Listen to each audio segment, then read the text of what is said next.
Yes, Ms. Asim. Thank you, Chair. General, so we left off, you were describing that it was at this point that you set up the GCI ops. So just to recap, and correct me if I'm wrong, that comprises the counterintelligence investigation together with the organized crime team and the investigations in Gauteng, yes. Is that right? Yes, that is correct, Commissioners. And maybe to add that once the operation reaches that level, before the registration, because now it was the combination of both the counterintelligence investigations coordinated at the divisional level, which is national office, and the investigation was at a lower level, provincial office, the organized crime investigation. So when you are in that situation, that's when then before you marry the two, then you brief the national commissioner, because now he's the one also in charge of all provinces and divisions. And it's at this point that you request for members of the PKTT to be seconded to this operation. Is that right? That is correct, Commissioners. As I reminded the Commission that I was and still playing the dual role of both the project leader of PKTT as well as the Divisional Commissioner of Income Intelligence. So when then the GCI Ops was born, one of the shortcomings that we identified was firstly the approach itself.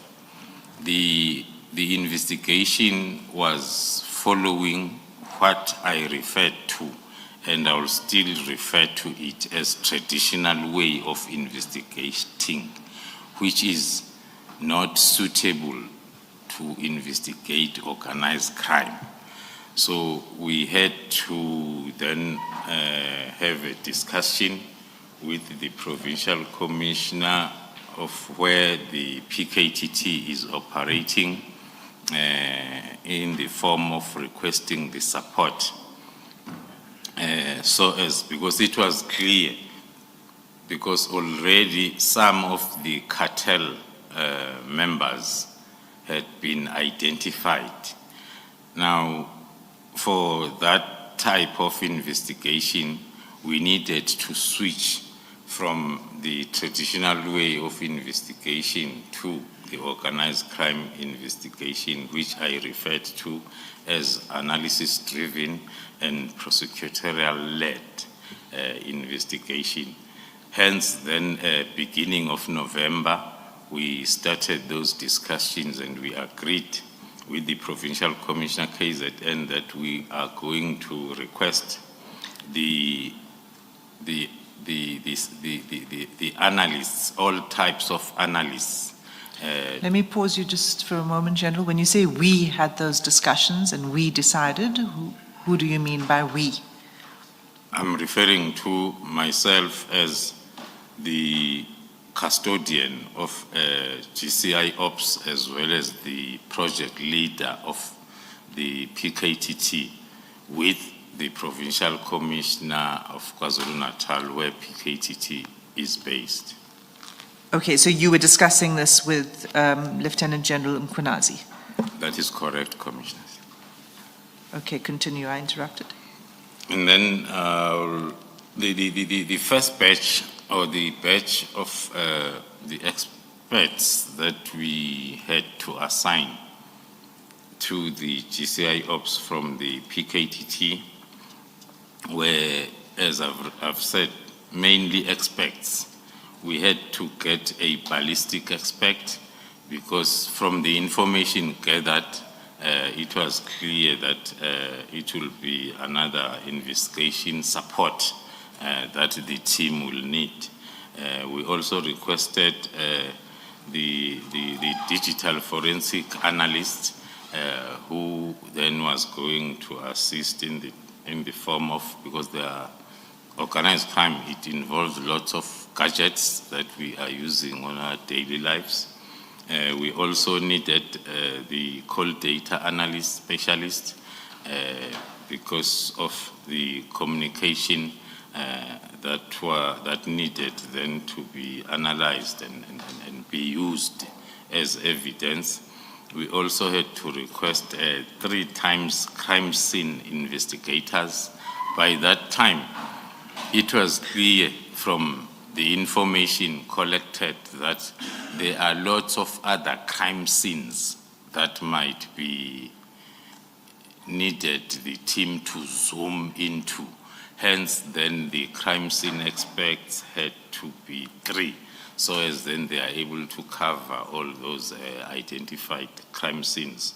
And it also had a lot to do with the reconstruction, because they were not fresh crime scenes. So it needed experts then that can be able to do the backdating of crime scene management to try and create the picture as to what happened 2 years ago in this particular place. Hence, then we had to request 3 of them. We also had to request the operational analyst. The operational analyst is the one that is collecting all the reports from different analysts and put them together to paint one picture. So it's an overall analyst that must be able to read and interpret the digital forensic analyst report, the ballistic report, the call data report. So we needed that center of an analysis. We also realized that we need the overall commander. In the PKTT, we had developed suitable commanders that are able to understand all the different work that is done by experts. That's why we had to be specific, because in most cases in the police you'll find a commander who's a specialist in visible policing commanding or crime investigation commanding. But the capability that we had built in the PKTT was for the commanders that are able to understand all that is expected to be done in a multidisciplinary. It must be a person who must be able to supervise the ballistic analyst, not by being an analyst, but by understanding what needs to be done. Hence, then we had to include in our list an operational commander. Also, the other aspect that we requested was the designated firearm officer. That talks to the characteristics of most of the syndicates, more specifically this cartel, as I referred to last time, that one of the common denominators is for the cartel members to specialize in private security, having companies that are dealing with private security in order to collect as much firearms as possible. So for that we needed an expert then in the firearm area, from the importation to registration to managing or controlling those firearms. And we also had to request an investigating officer who was going to join the 2 investigating officers that we had at the beginning The purpose for that was twofold, was to assist them in the caseload, because the cases were increasing almost every day. But most importantly was to try and bring someone with the idea of the PKTT's method of operating to link with the two initial investigating officers, so as then we upgrade, maybe it's a wrong word to use, we upgrade them as quickly as possible to be at the level of the PKTT investigation. So hence then our request was for 10 of PKTT members. 10 is made up of those experts that I've explained. Sorry, General, you said something I would like to explore. You talked about the level of PKTT investigation. And my question is, why did you need the analysts from the PKTT? Could you not get them from, say, Cape Town or within Gauteng or the Free State or Mpumalanga? Why did they specifically have to come from the PKTT? Thank you, Commissioner. The main reason is we have seen what we have achieved within the PKTT. We will receive an expert from their respective units. Yes, they will be experts, but there will be lots of other areas that will have to work on to make them, to improve on their fields of expertise. The first one being, in the PKTT, we prioritize accountability at all levels, that you have to account for whatever that you are doing, which is normally lacking at unit or station level. And also, the other difference is, as specialists are operating within their fields, they only see themselves and what they have to do.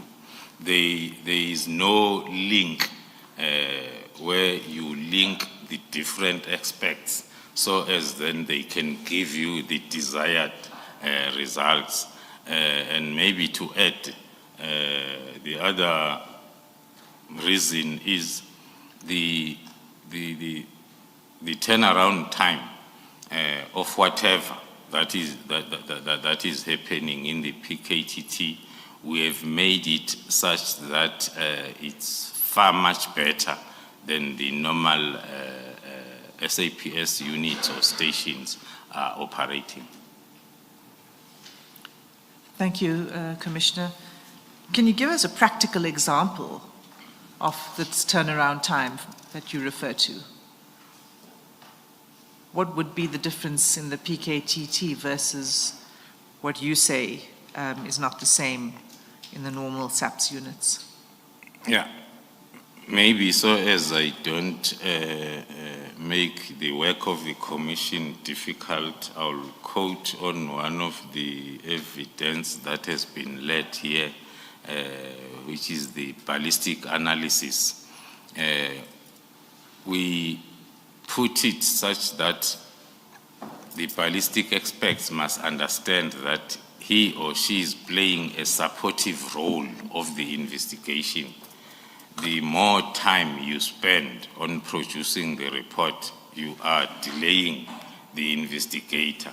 So now, because each and every investigation has got a plan, so the physical worker, the investigating officer, will not want then to miss the targets and the timelines because of a particular specialist that is bringing his or her own turnaround time.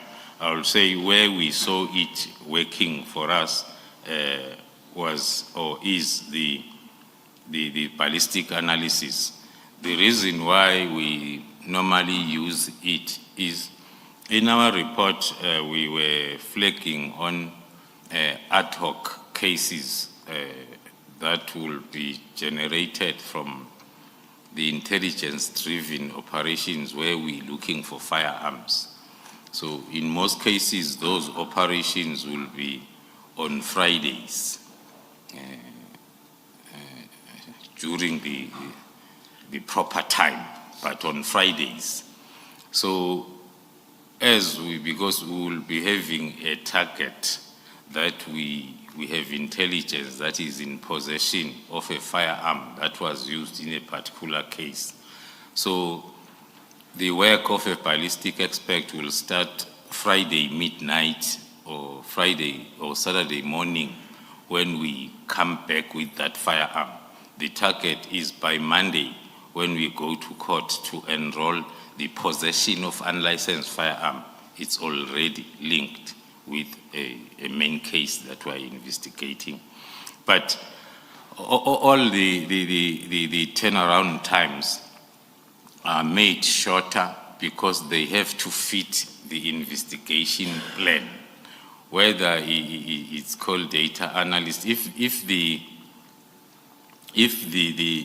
request by the investigating team to the call data analyst is to quickly analyze the movement using the towers, that will be given then a shorter turnaround time because it has to allow the taskings and the responsibility of the investigator to continue so as then the investigation plan is not delayed because of the expert.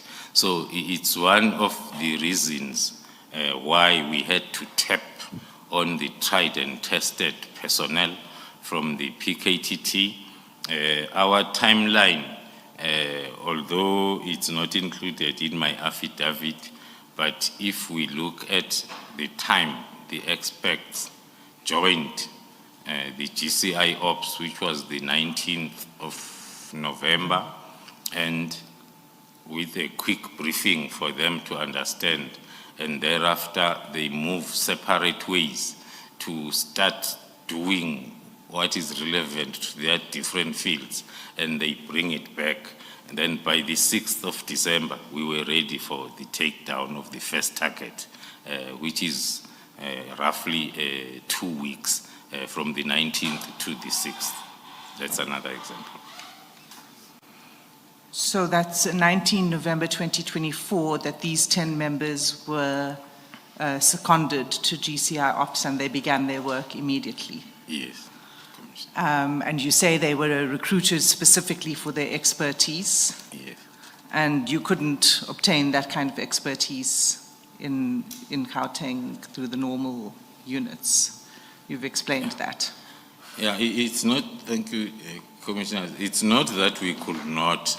The expertise and experts are there, but the way of operating, starting from the attitude towards your work, which is more about, because I think I indicated previously that the way of the methodology in the PKTT it's different from the normal SAPS way of doing things.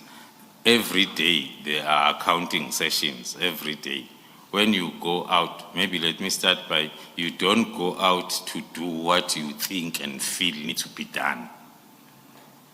A day before, the team will sit, and then the operational analyst who's having all the information in front will then give the direction, which will give rise to the taskings that the investigation team must go and obtain statement from A and B. And the statement must contain these. And then when that comes, then the team will sit again to account and verify the feedback, whether it's talking to the. So we wanted, because we could see, as I've said, they were, because this now was a different operation, with a counterintelligence investigation, as I reflected that one of the objectives of counterintelligence is to neutralize the threat.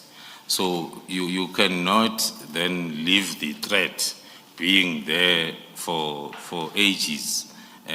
So the quicker you neutralize the threat, then the quicker then the level of risk is going down, because there are lots of logistics that are put in place to make sure that the investigation and investigators are protected.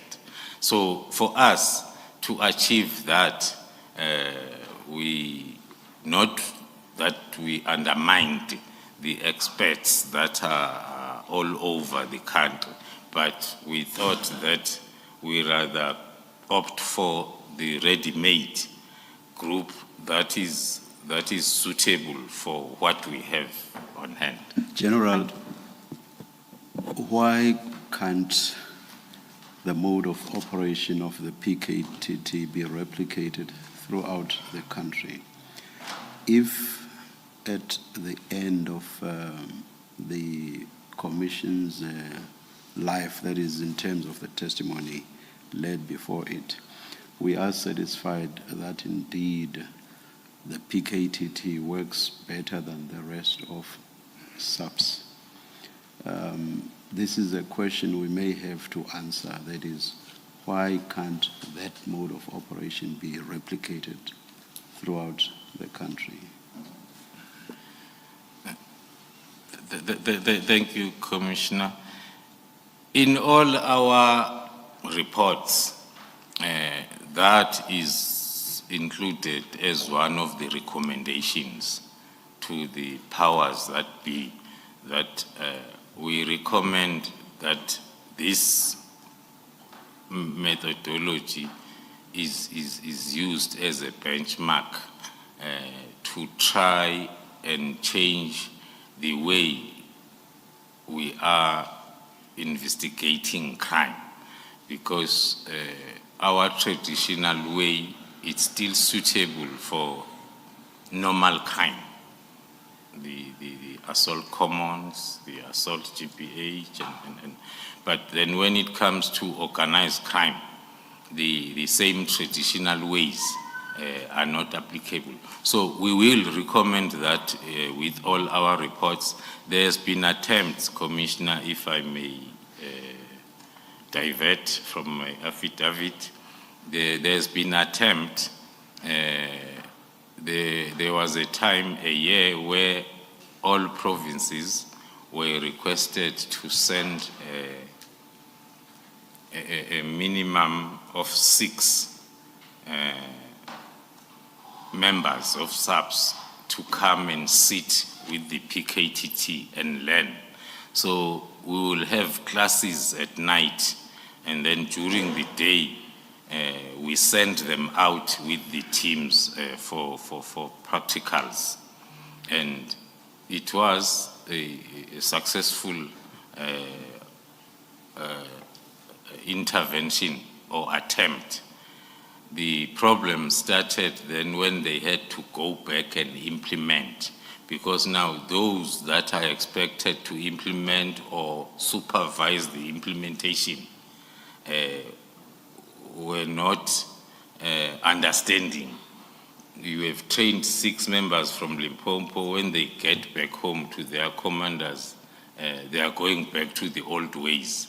Hence, then the second attempt was with Western Cape, where the National Commissioner instructed that the Provincial Commissioner himself be part of the team that will go and learn. One can say that showed some positive results because now the man in charge of the province has got that understanding to implement. So hence then we believe that this model of PKTT can be used as a transition from the normal or traditional way of investigating to this one that is suitable for the problems that we are facing as a country at this moment. We look at, there was a time when I think I had a session with the crime scene experts. Then the first question of the PKTT, the first question I asked as to how many are you countrywide? They gave me the number that is almost 2 times more than the police stations that we have. Then I said, then why then you have your units somewhere instead of having each station allocated the expert that. So as we move, the second most important investigative aid that we will need to prioritize is called data analysis. Almost everybody is having gadgets nowadays, and the way it helps in terms of investigation and also fast tracking. So in trying to answer your question, Commissioner, I was very long, but I was trying to show that there's been attempts, but it won't be the first time that the PKTT model is recommended. It has been recommended by ourselves and then also accepted by some of the principals within SAPS. At the beginning of your response, you said you made recommendations to the open code powers that be, close code. Who are those powers? Okay. Thank you, Commissioner. I was referring to, in terms of accountability, the PKTT is reporting firstly to the Provincial Steering Committee that is made up of the top management of those stakeholders that are within the province. So when we submit the report, we include that recommendation so as they can see if they can do something. Same applies to national. I'm not sure that that answers my question. You said that you have made recommendations to the powers that be that the mode of operation of the PKTT be adopted nationwide. Did I understand you correctly? Yes. Yes. Now my question is, who are the powers that be that you made your recommendations to? I would imagine it must be at national level. Thank you, Commissioner. I started at provincial level. I was moving on to say even within the National Steering Committee meeting chaired by the National Commissioner, even when we are submitting the periodical reports to the National Commissioner, we will include that recommendation. Even when we have to submit the report to the interministerial or even the Ministry of Police, we will include that recommendation. I think, if I'm not mistaken, the initiative of a Western Cape team led by the Provincial Commissioner was recommended by the Ministry when then that report was tabled. Thank you. Thank you, Chair. So you would have made the recommendation to the Minister, to the National Commissioner, as well as other ministers within the Interministerial Committee that was having oversight of the PKTT. Yes, Commissioner. So that was a small diversion. Let's return to where we were, the secondment of the team, and particularly because of the importance of the working method of this team that led to the arrest of Mr. Molefe on the 6th. And that brings you to paragraph 107 of your statement. Now, General, you'll see that the next few pages all the way up to paragraph 124, describes the events that took place on the 6th of December when Mr. Molefe was being arrested, or what you call in Hollywood style, takedown. So that's what these paragraphs describe, the takedown of Mr. Molefe. Now, we've heard from quite a number of witnesses already. The Commission has heard from many witnesses, witness A, B, C, Captain Wanda, Captain Kruger, a range of people right until yesterday. So that's been detailed for the Commission, the details of all of those events.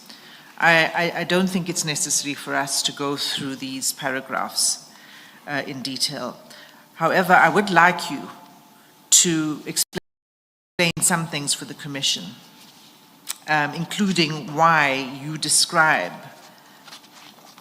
these events as interference. And I just want to begin by asking you whether you had overall coordination of this operation that was taking place on 6 December. Yes, thank you, Commissioners. Maybe to give a little bit of background to the part that the Senior Counsel is directing me to talk to, I'll link it with my last statement that said when the experts were brought in from the 19th of November, and then by the 6th of December, we were ready for the first takedown. And then the investigation with the assistance of all these experts made it possible for us to obtain the warrant of arrest of Mr. Katiso Molefe on the 5th of December. That's when then we had to start preparing for the takedown or the arresting of Molefe the following day. Then, which was then on the 6th of December. So what we did, because within, as I've said, this is a GCI Ops, which has got a lot of intelligence activities within. So there are continuous threat and risk assessments that are done, even when you plan for the takedowns. There will be a lot of pre-activities that will take place. Hence, then, maybe before I get to the 6th, I must reflect that and remind the commissioners that we had carried also that kidnapping case or investigation that was assigned to the team also during around October, November, during the same time.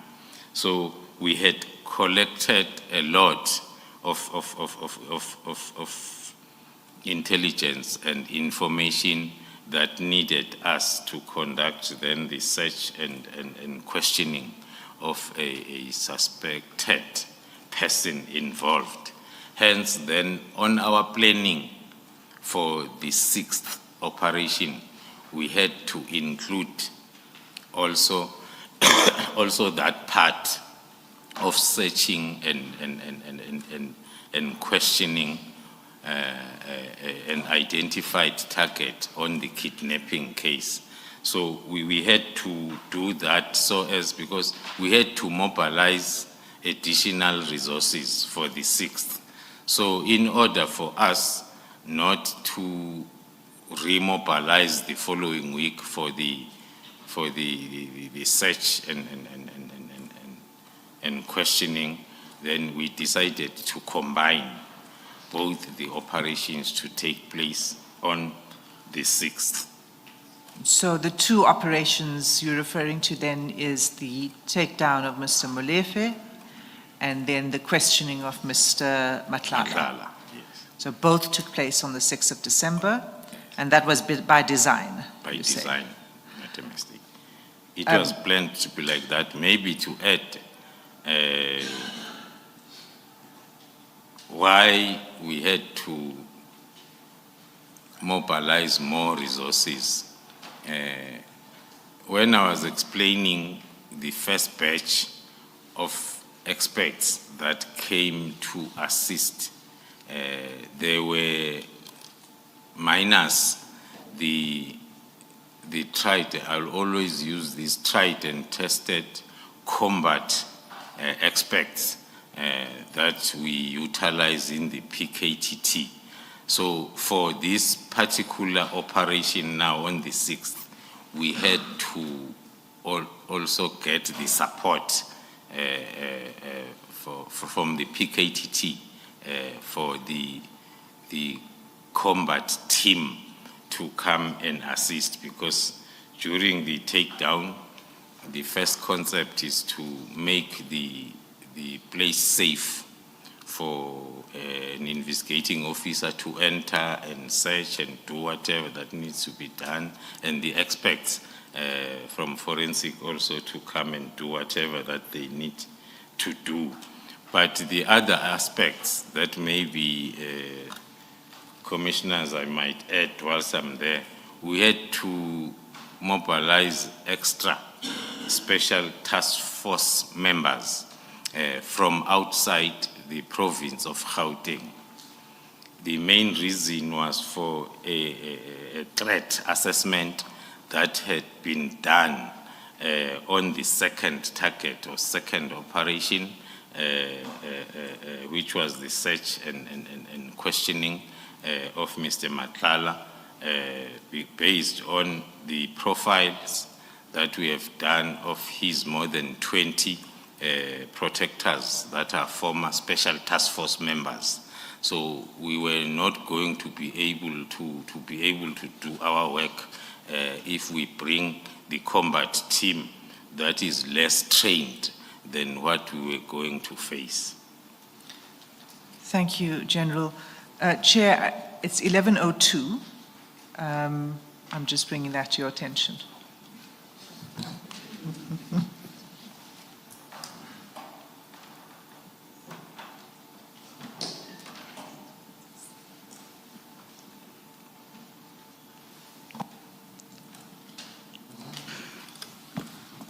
I hope those watching did not see me shaking my head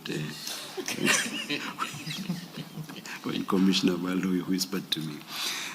Let's adjourn and resume at 11:20.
Yes, Mr. Singh.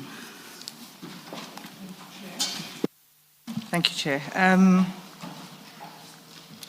General Kamala, we were at the takedown of Mr. Molefe, and you had just explained that there were two operations that were planned for the same day. And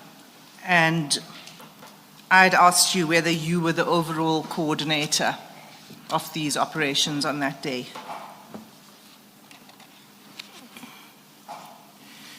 Yes, that is correct, Commissioners. I was the overall coordinator of both operations on the day. As I mentioned, the reasons why we had to combine the two. Also, we had received fresh information on the kidnapping that needed us to conduct that operation as soon as possible, as we are all aware that a kidnapping case is a life and limb situation. That is why then we had to combine the two on one day. Let's start with the one operation first, and that's Mr. Molefe's arrest. In your description of the events, you describe the arrival of the Hawks as interference, the arrival at the scene.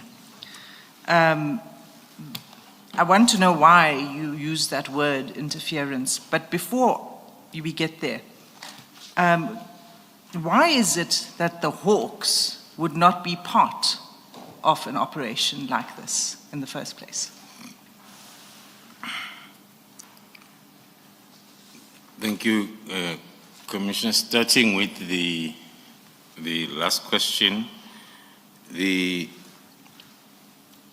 setup of PKTT will be for us to have investigating officers from general detectives, also from organized crime units of SAPS, and also from DPCI. So we have the combination. Most of our teams, what also something that we do differently, with each and every pillar, we call our teams pillars. With each and every pillar, we don't put one type of expertise. We put the combination, for an example, as I've explained, that within our detection teams, we will try to have the combination so as we get all different types of skills together. When it comes to pillar one, which is the intelligence collection, we will go as far as calling up what is referred to as public order policing information officers. Also, the national intervention units, they have information officers. Also, the tracking teams within detectives, they are dealing with the collection of information. Also, within crime intelligence. So our combination of a pillar is not made up of one specific expertise. We try to combine so as within a team we can get all the expertise that we need. So for this particular operation, not to include the DPCI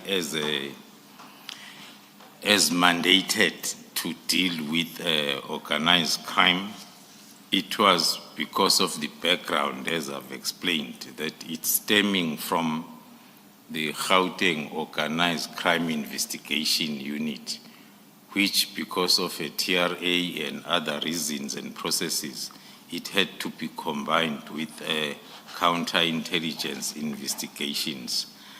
We do, as crime intelligence, we work on projects. Each and every project that we register will have the investigative capacity. So within a project team, there will be crime intelligence operatives together with organized crime 2 or 3 detectives that are working with our team on each and every project.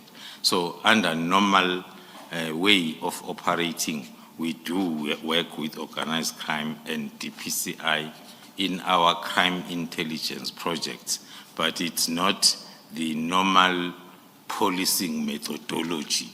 It's only for now done, even it's done like that, but we still have lots of challenges because of that sense of ownership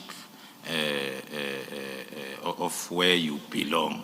But that is the ideal situation. But on this specific operation, we opted to use the tried and tested team that is used to this methodology. Okay, Hassan, I'm not sure if you are leaving this point. The question I have is, General, how do you ensure that PKTT or GCI Ops and Hawks are not investigating the same subject and therefore do not execute a takedown, parallel takedowns on the same day, and therefore your paths cross and it results in unfortunate misunderstandings? In other words, do you communicate with the likes of the Hawks and other divisions of SAPS when you are executing operations to avoid misunderstandings? That's on one version of what we've heard. And the other extreme is, of course, that it was interference. But how do you ensure that those misunderstandings do not happen? Without maybe falling into a trap of compromising the operation, but at my level and other senior officers, we sit with organized crime and DPCI in the normal OCTA meetings where all the projects are discussed and the targets. So as and when the investigations are discussed, then that's where we are able to pick up that there might be parallel investigation, and based on the threat. If, for instance, in one of our projects, some of our targets are from DPCI and they are dealing with the same project, so we'll try to avoid compromising that project by not working together, but discussions, persuasions that it's either it becomes the crime intelligence project. That is why within crime intelligence, we are allowed in terms of the Act to have counterintelligence investigations, such that we can start the investigation on our own up from the beginning up until the end. If, for instance, then it comes out that the investigation will involve either people from DPCI or investigation or any other environment that is entrusted with investigations. So we call those self-sufficient projects, where we will do everything on our own up until we take the matter to court. So this specific one, the specific takedown and the interrogation of Nhlanhla specifically, there was no communication from your office to the Hawks to say, we will be executing this operation on this day? It's one of the, thank you, Commissioner, it's one of those operations where we had to safeguard, because during our investigation and intelligence collection, we had picked up that there might be those individuals from DPCI environment that are involved. So we did not have that discussion with the environment, with DPCI on this specific one. Thank you. What do you mean by involved? Thank you, Commissioner. I'll make one example. Not sure if it's still coming up further on with my statement. During our investigation, it came out that there is an individual, a Zungu, that is from Toms of DPCI, that is working with the cartel. Now, and other pieces of information that will point towards that direction. So even before the takedown, we had that red flag that we need to protect this investigation against DPCI, if I may put it. General, perhaps just to go back to the original question asked by Commissioner Khumalo, when you share information as agencies, is it as specific, do you share as specific as to say, we are going to be conducting a takedown on this day, on this individual? What is the detail of information that you share? Thank you, Commissioner. When it comes to takedown, it's a very close, because it's the last step of the operation. It has to, or normally involves, those people that were part of the initial stages of the operation. It does not come out that during the takedown phase, we have now to widen the scope and brief almost everybody. That is during takedown. But during the initial stages of the operation, under normal circumstances, there will be representatives from each of the required field of expertise to be part of the project team. And even that will be closed to the project team members only. But during the evaluation sessions, where all environments are there to evaluate all operations, even the sharing of information there, the leader of each project will come and present the progress to us, so as then we can advise and assess if the project is progressing well. But it's not the sharing of tactical and operational information. So there is no stage that talks to that.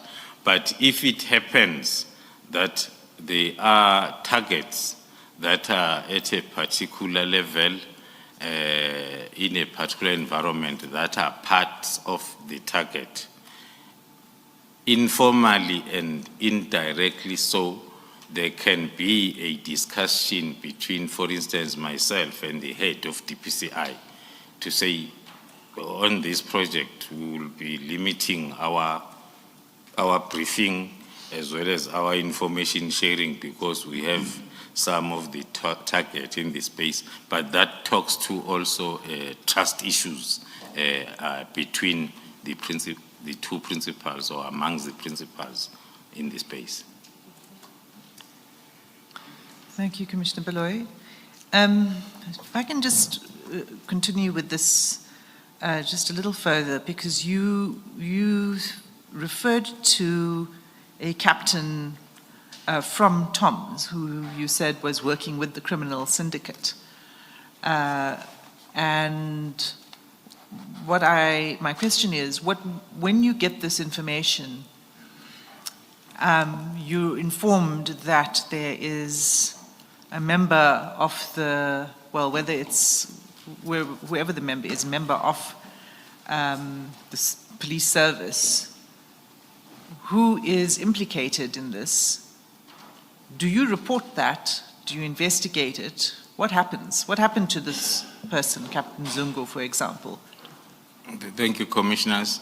The stages of intelligence processing, they will start with the receiving of information, which is not intelligence yet. And then it will be put through the process then of confirming it, involving the profiles, the lifestyle audit, and other unconventional methods of intelligence processing. That will take you to the stage where then you decide that we need to launch now a fully fledged investigation on this particular subject. So in this example that I've cited, we had received information which was still in the process of being, and it was not far away from the takedown date. As then the takedown came, and then it passed, and then we continued with investigation, and then during the raid and the confiscation of a cell phone from Mr. Nhlanhla on the 6th of July, the cell phone that we found there was having the particular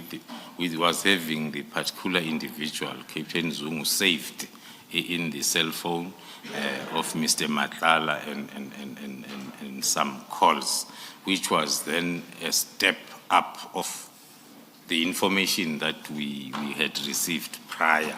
So it's still an ongoing investigation. I'm citing it as an example as I'm going to dwell now on the interference during that day. I got that, but can I just clarify something? You said 6th July. You said the phone that you got from Mr. Nhlanhla on the 6th of July. So that was after his arrest in May. Yes. So was this the phone he had while he was in prison? In prison. Yes, Commissioners. We had 3 encounters with Mr. Nhlanhla.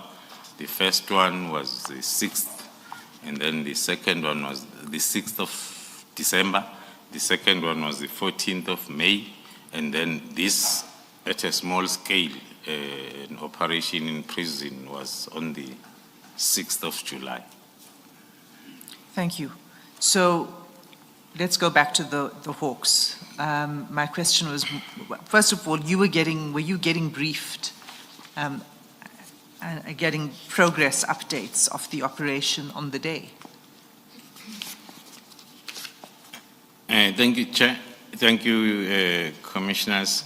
As an overall, we use that term in our operations. For each and every operation, there will be an overall commander who will continuously get the situation reports and advise the operational commanders on the ground. I was receiving continuous situation reports throughout the operations, even the flyover of the helicopter. I was even receiving the video footages as it's happening. So as then I'm able to activate the analysis department to continue with the profiling, identification of the aircraft, and as you get the information, because you are the overall commander, you support the team on the ground with your support staff that is behind you. So in this operation, I was continuously briefed. So we've, as the Commission's already heard evidence that there was a person who called the Hawks, who called the head of the Hawks at the time. Do you know the person who made this call?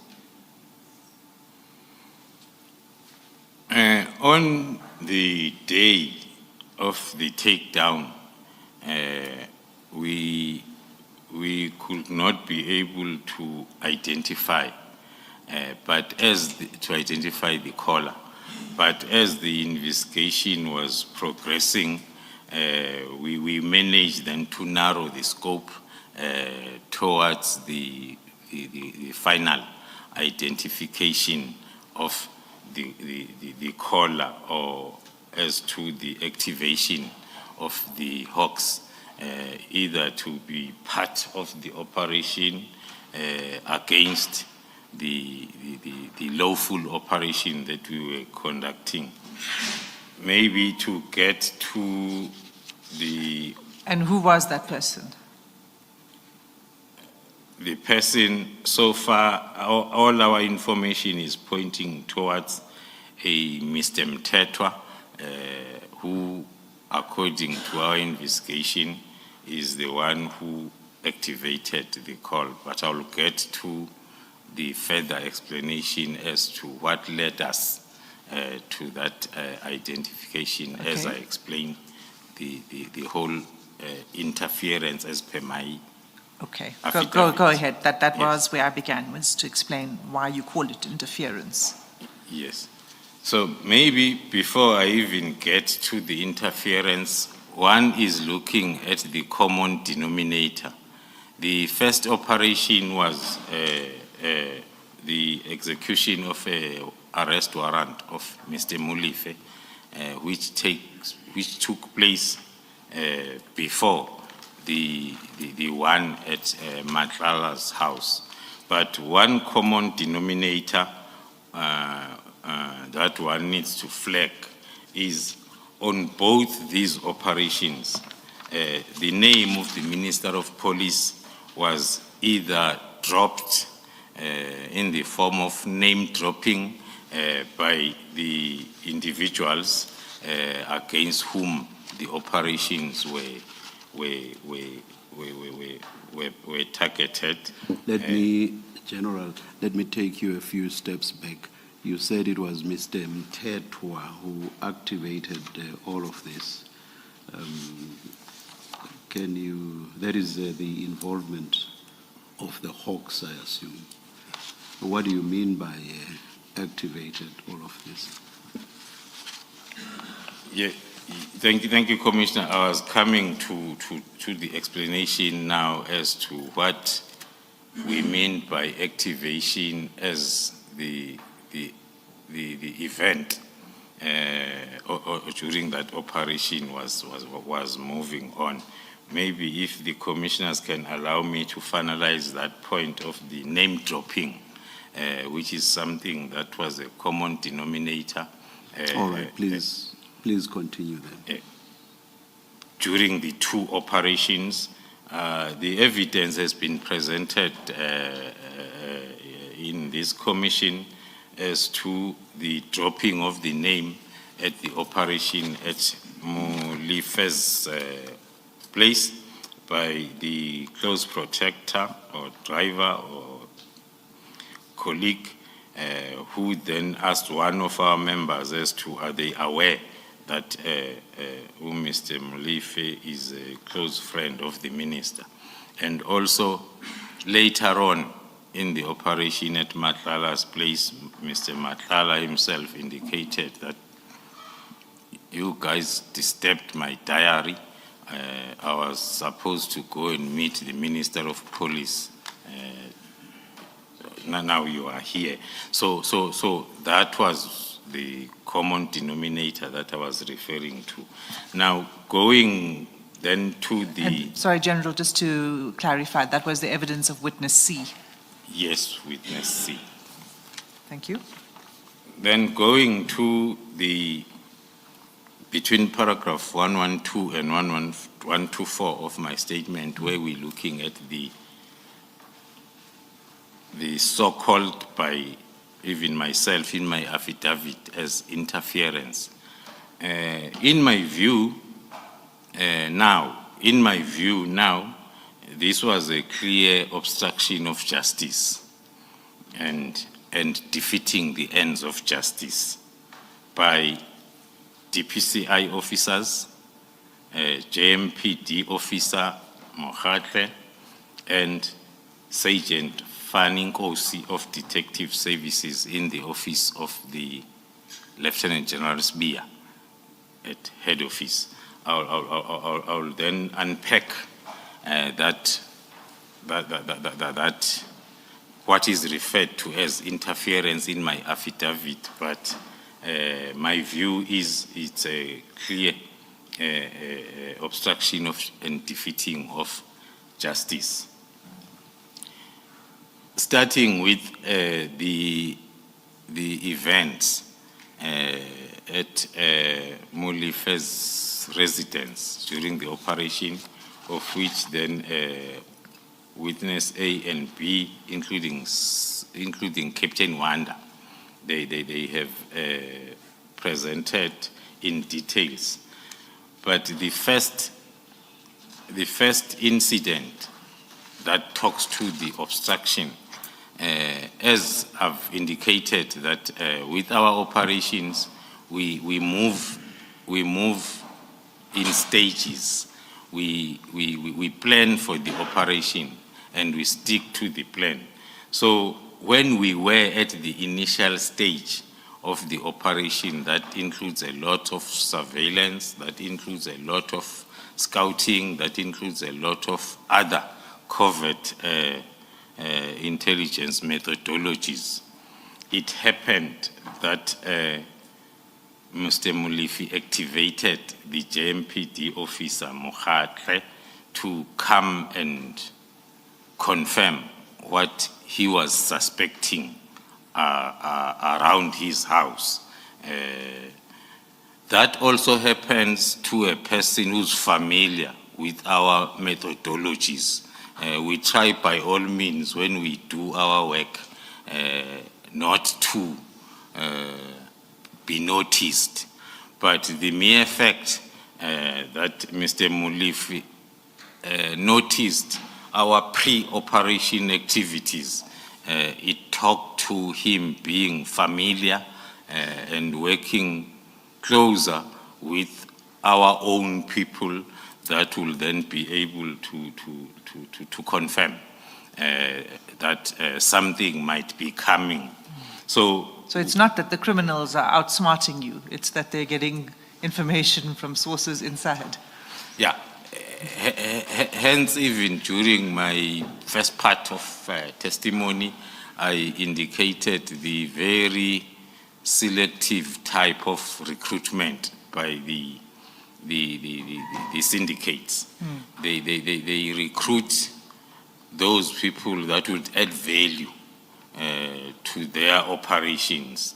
So hence then even our environment of intelligence community is not spared during that. So one will take that, they will get that in-service training or assistance by those people that are working for the cartel.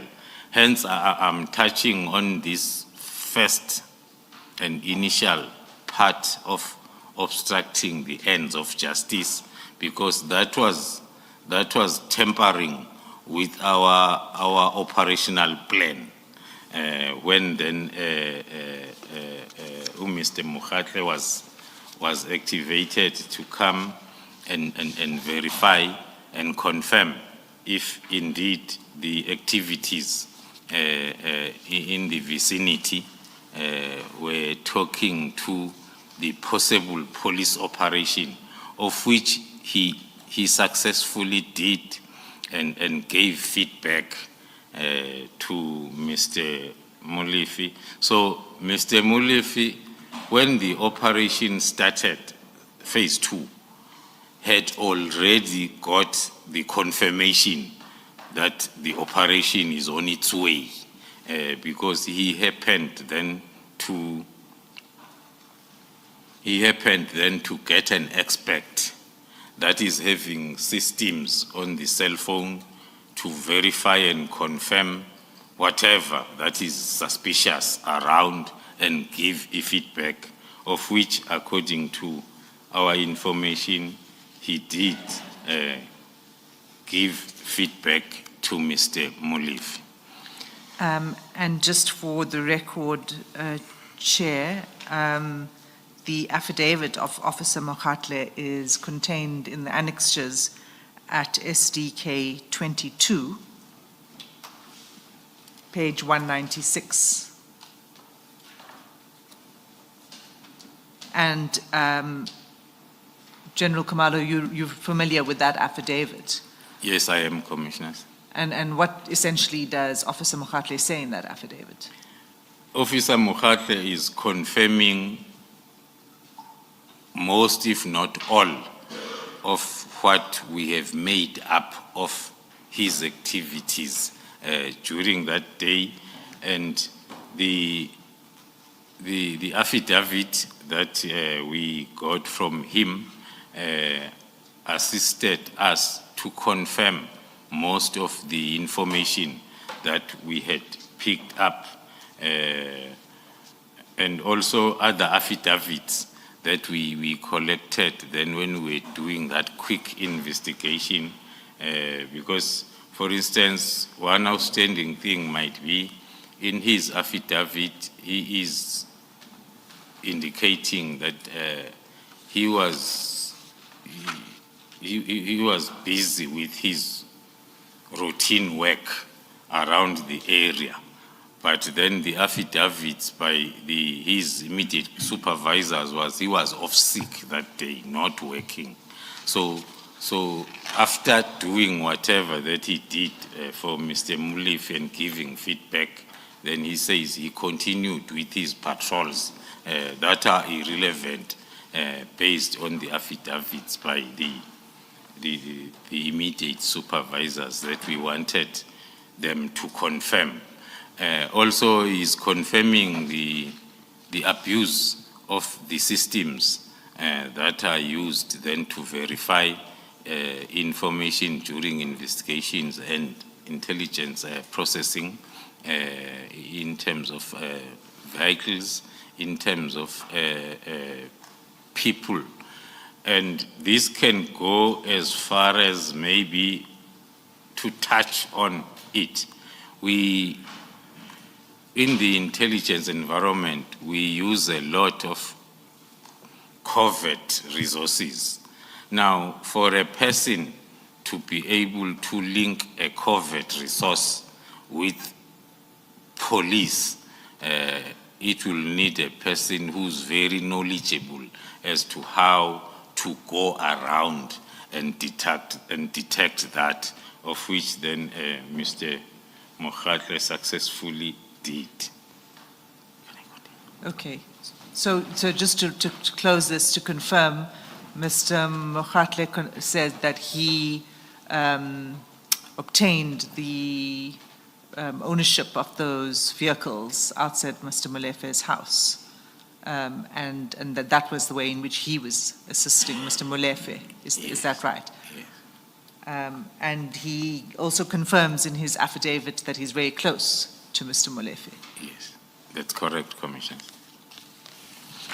And then moving on to the point that I've touched a little bit, that talks to the information about a Zungu that we had received before the interference day, the 6th of December, which was during May 2024, way before the 6th of December, when then Major General Shibiri informed our witness A and B that the people that they were investigating are having lots of money and they are linked with officers from the tombs of the Hawks. And he specifically mentioned a Zungu. So that is the information that we received way before the 6th of December. Now we then package it where it belongs, and we processing it as we move along with the investigation. I am touching it at this stage, so as when I get to the high level, I take it that I won't have to dive deep in terms of the activities by Toms and Hawks on the 6th, because there is a lot of evidence that has been led here. That's right.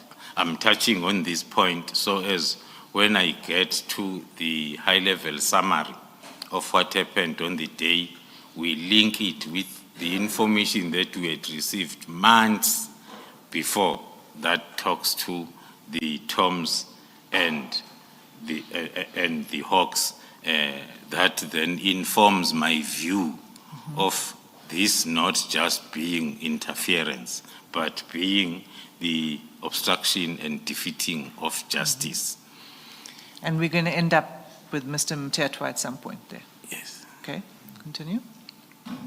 Then, so with that, then, from our side, that we were privy to the May information and other activities that we had already conducted after receiving that information in May, confirming, attempting to identify others, because the statement was Mr. Mulifi and the people that the team was investigating were linked with officers from Toms and Hawks with specific reference to Zungu. So we had to do a lot of other spade work to try and confirm that statement. That is then from May up to now, because it did not stop on the 6th of December. So it was not a real surprise for us what happened on the 6th, when then there were members from the Hawks, including Toms, in Mr. Katiso Mlifi's premises during our operation, based on that information that we had received. General, do you hold this view of obstruction of justice against the members of the Hawks who arrived at the scene, or do you hold it as against perhaps people much higher up? Let's leave aside Officer Zungu for a moment, but those who actually arrived on the day, do you hold that view against them? I'll tell you why I'm asking. I understand the offense of obstruction of justice to have as a mental element intent, not negligence, but intent. So would you say all of those officers who arrived there and who, on my understanding of the evidence, went there on the instructions of senior officers, so would you say those officers at that level had an intention to commit the offense of obstruction of justice? If you do, on what basis do you do so? Thank you, Chair. When we round off the investigation, preparing then to process the matter forward for prosecution, that is the time where we will be able then to bounce the actions and activities by each individual against the elements of the crime of obstructing, as the Chair has indicated.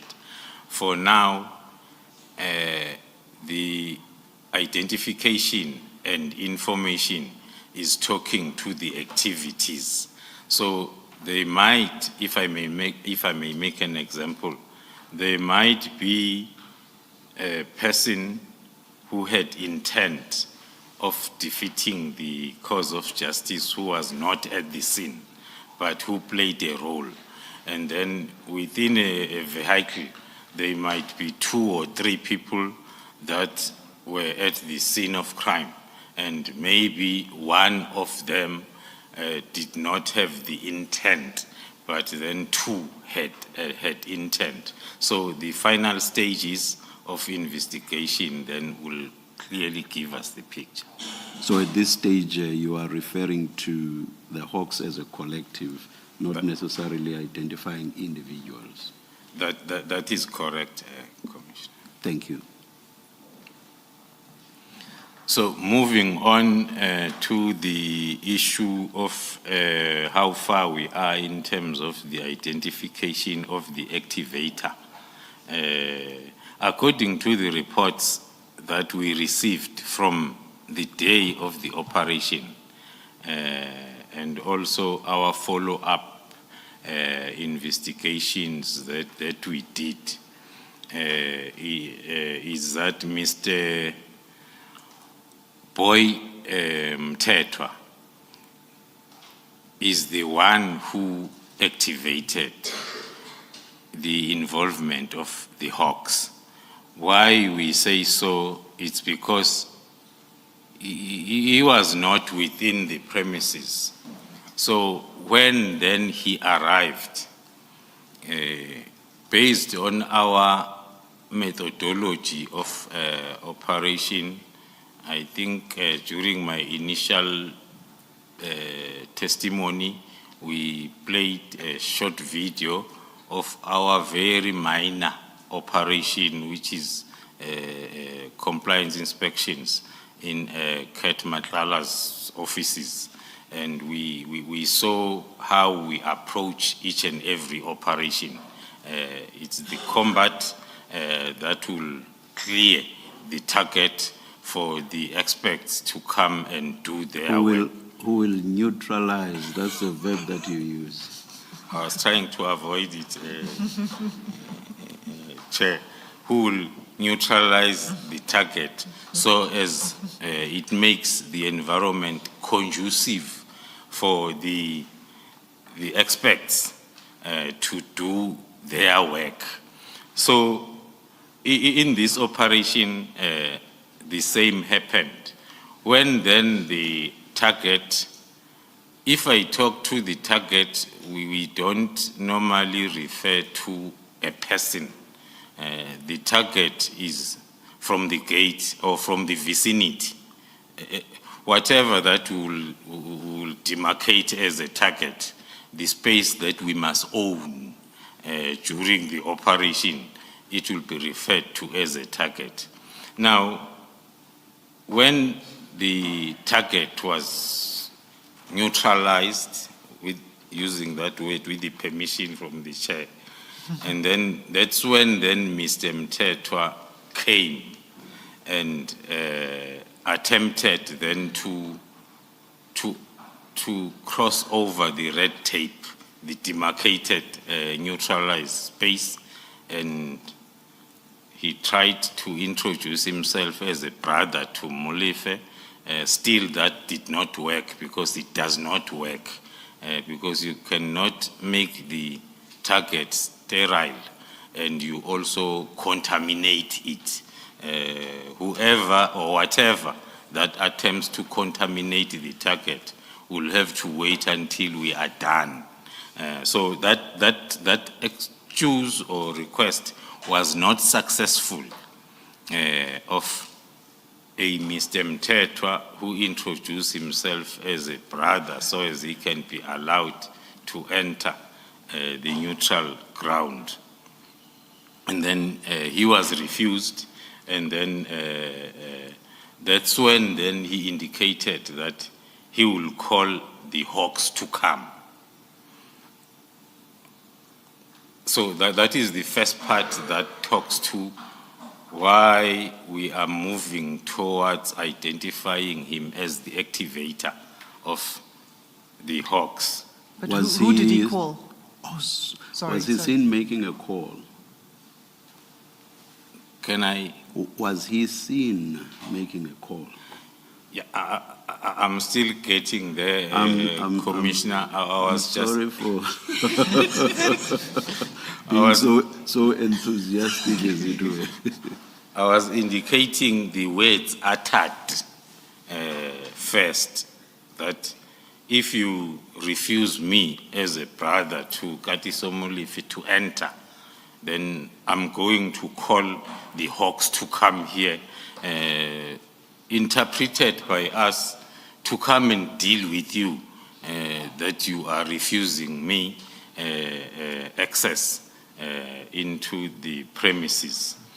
And then thereafter, the evidence also led by Captain Wanda, who was the senior during that operation, confirms then that he did speak to Brigadier Mkhwanazi of the Hawks through the phone of Mr. Mthethwa, maybe linking that with the information that we had received, that the information of the deployment of the Hawks came from the national head to the divisional commissioner, then to Brigadier Mkhwanazi. Now, when the evidence of Captain Wanda comes with him talking to a Brigadier Mkhwanazi through the phone of Mr. Mthethwa, takes us back to the utterances of Mr. Mthethwa that I will call the Hawks to come. That is the second part. So by the time then Mr. Mthethwa activated, as I've said, the Hawks according to our current information,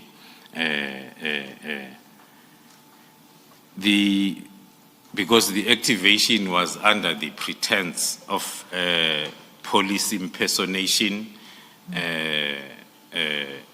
that whoever chose the police impersonation as a reason to activate the Hawks did not have access to Officer Mokhatle's confirmation long before, to say the activities, people that are around hoovering and doing whatever are real police officers. It means there is an operation that is coming. So we are saying, that is my view, that there was that either lack of communication or the use of police impersonation was an attempt to make it look genuine. But the information was already confirmed during the pre-operation phase.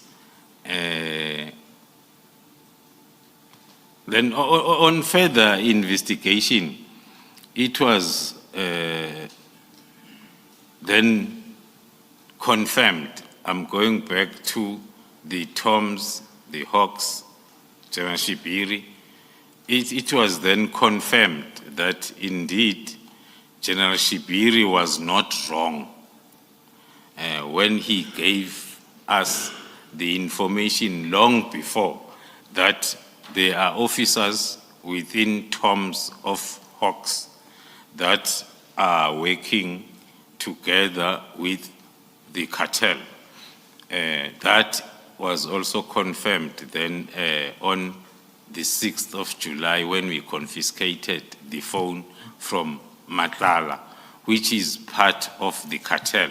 We are using that to round off what informs the current view that the events that are involving the JMPD officer as well as the Hawks, we are holding the view of it being the defeating the ends of justice on that specific day. General, but do you know who Mr. Mthethwa is? Is Is he a relative of Mr. Molefe? Who is he? Unless I am pushed further by the senior counsel, I will confirm that we do know who Mr. Mthethwa is. He is an associate of Mr. Molefe. He's an associate of Mr. Molefe. Yes. And you're saying you will go no further. Is this part of an ongoing criminal investigation? It is part of the ongoing investigation. That's correct. And just the one other thing is, I wasn't sure whether you had got there or whether you said it was who exactly, do you know who Mr. Mthethwa called exactly? I know the evidence says that Mr. Mkhwanazi was on the line, and of course he rounded up the troops to go and to check out the scene, but who did he call? Yeah, thank you, Commissioners. That is the part of the investigation that we are rounding up, that I can link with my response to the question that was asked by the chairperson, that using the chain of events as well as the information that we had through affidavits and the information on the ground, together with the statements or affidavits that are talking to the chain of communication, we are still in that process of positively linking the two. That will give us then the final suspicions that the involvement of A, D, and F was intentional, but the involvement of B, E, and G was a collateral damage or was by a coincidence. Okay, thank you, General. Does that then conclude your... Interference. Yes, what you wish to say about interference by the Hawks? And what I meant is in relation to Mr. Molefe and the incident of Mr. Molefe. That is correct, Commissioners. And are you now going to turn to the operation on the same day that took place at Mr. Nhlanhla's home, I believe? Yes. Okay, so you've already explained why both were conducted on the same day. And what exactly was it that you were seeking to do at Mr. Nhlanhla's house? What was that investigation about? Yeah, thank you, Commissioners. As I've indicated, the purpose of the operation that we termed search and questioning was part of the investigation that was informed by the intelligence that we had collected, and most importantly, that we had confirmed around the same day or same hours or same days we got the warrant of arrest of Mr. Molefe between the 4th and the 5th. When you have finalized the investigation, you brief the prosecution and you get the warrant of arrest. So as that was happening, we were also receiving more concrete intelligence that was talking to the kidnapping case.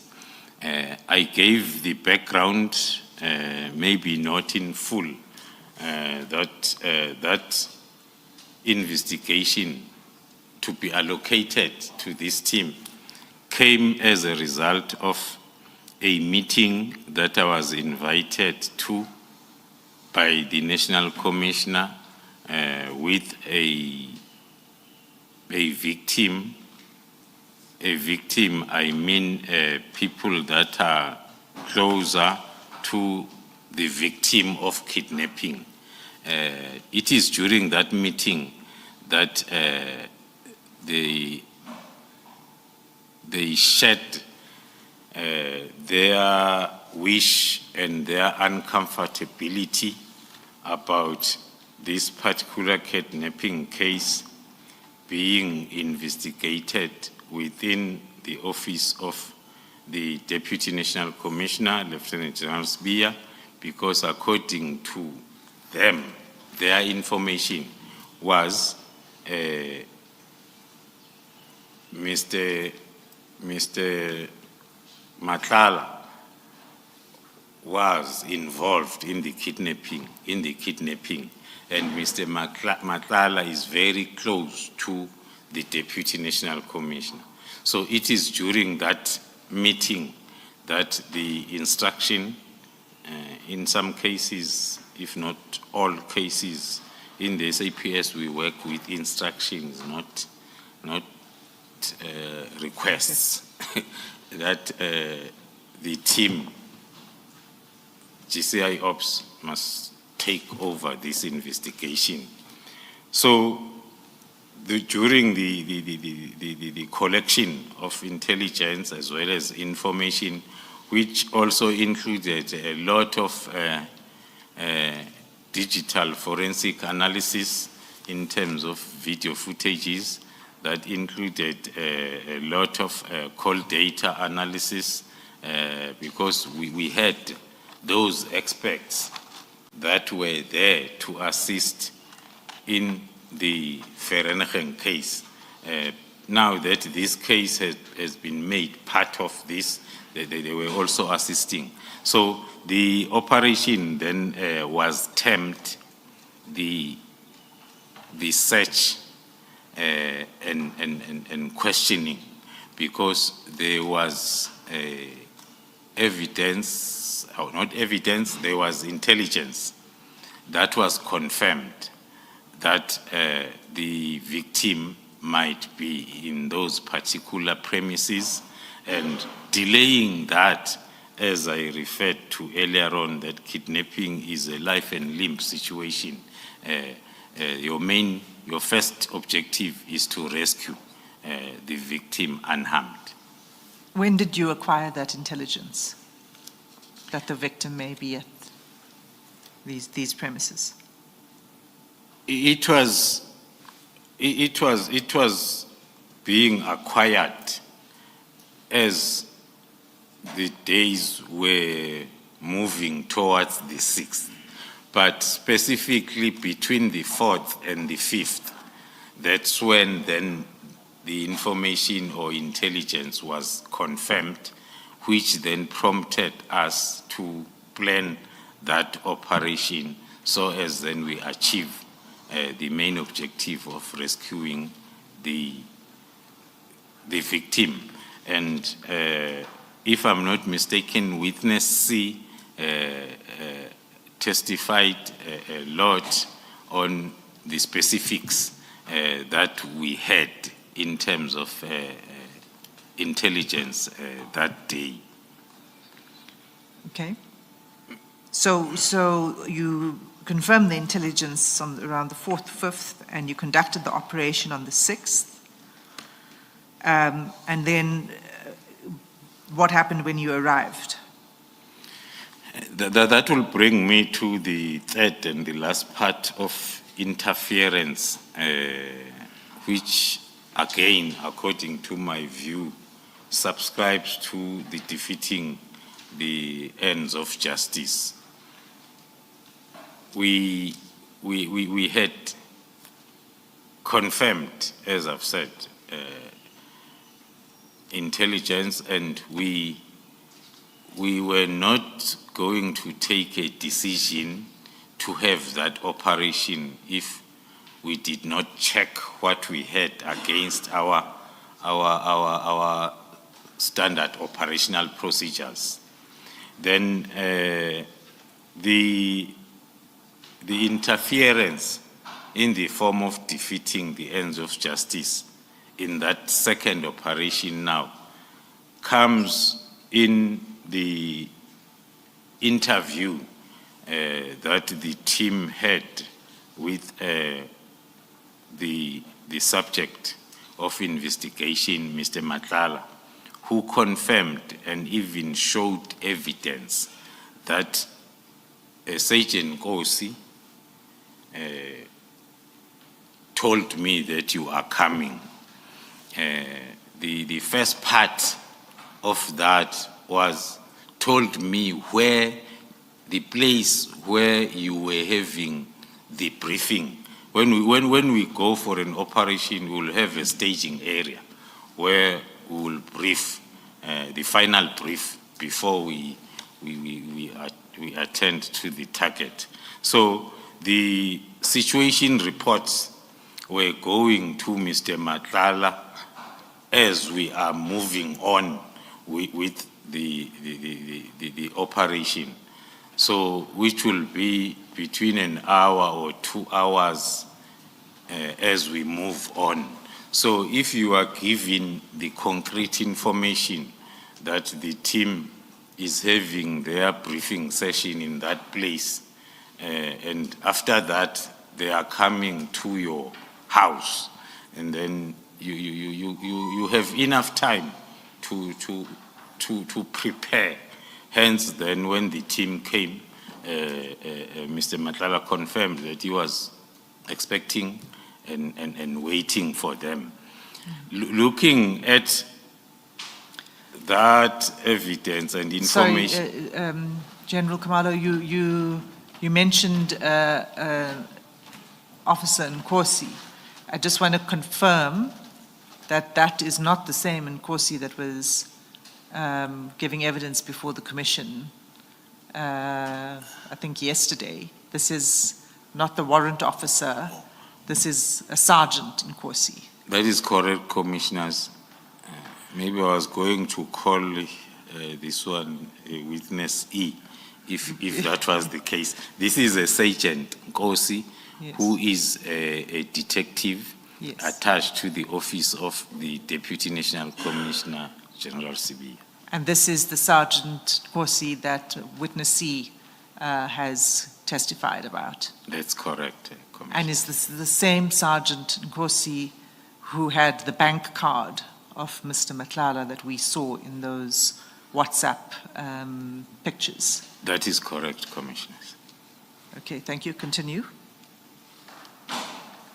I should think on the interference paragraphs that are moving from 112 of my affidavit to 124, that is talking to the interference, that I am holding the view of it being the defeating the ends of justice and obstruction.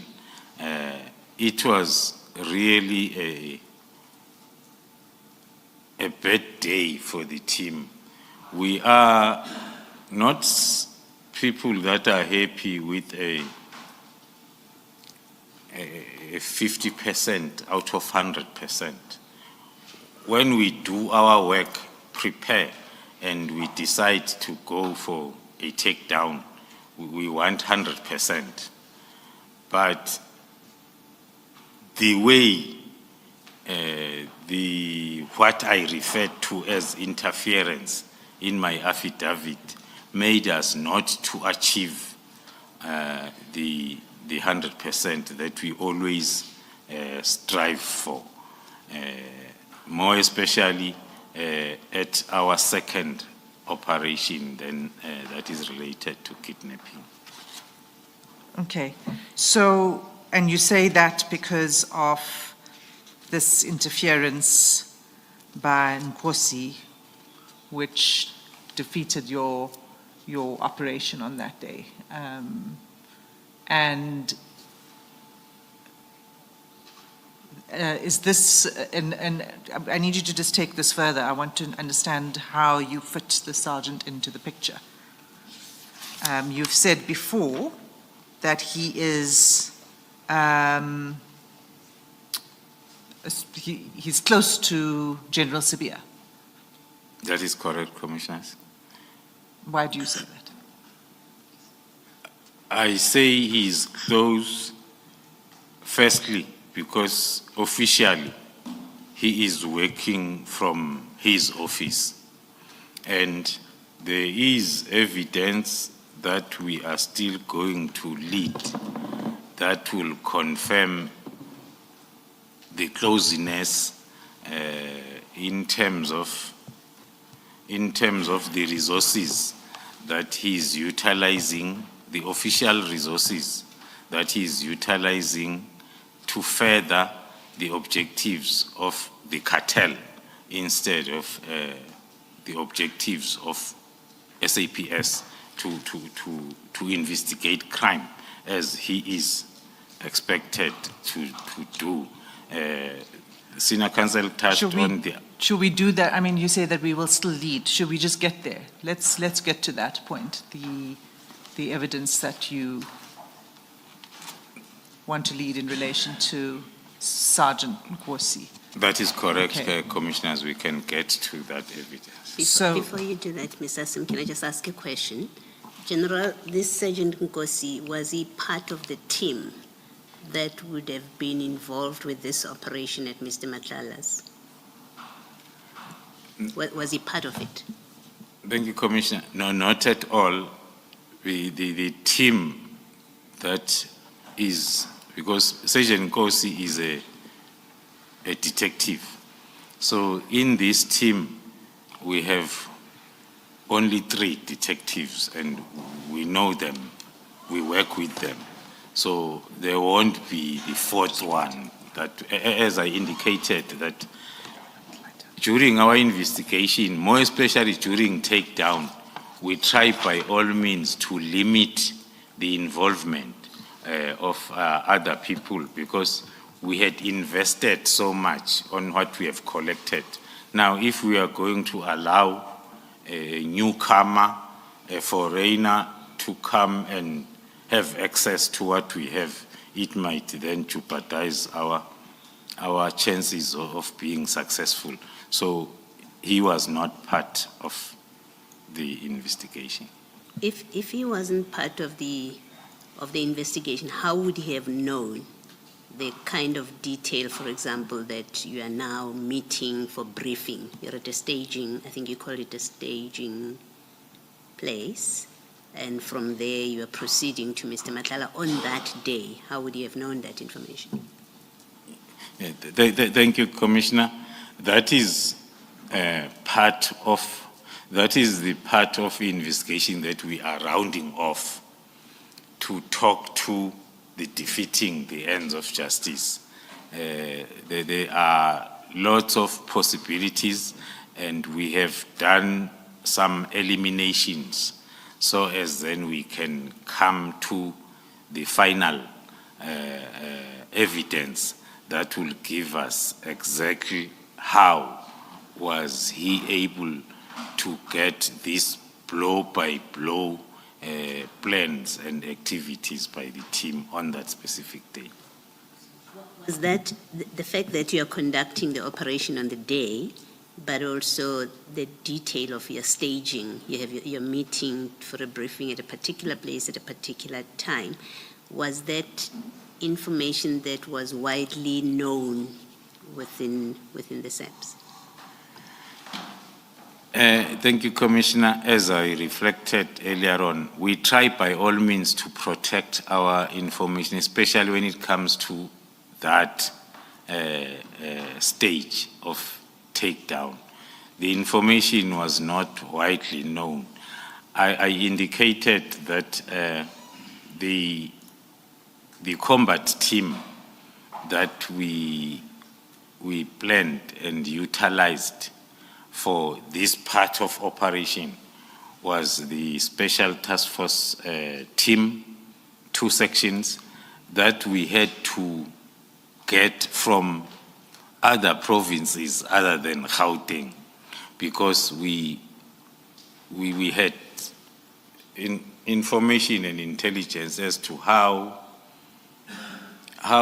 resourceful the cartel is, especially within Gauteng, but still it managed then to get into this particular sergeant, and so it's part of the investigation. Started with the debriefing, checking as to where did we go wrong, what happened, and then it led us then to the investigation where we are eliminating facts that cannot be true or be evidence, but we are moving closer to having a concrete answer, which is one of, we always say, learning curves, because when you are involved in a counterintelligence project, the first fact is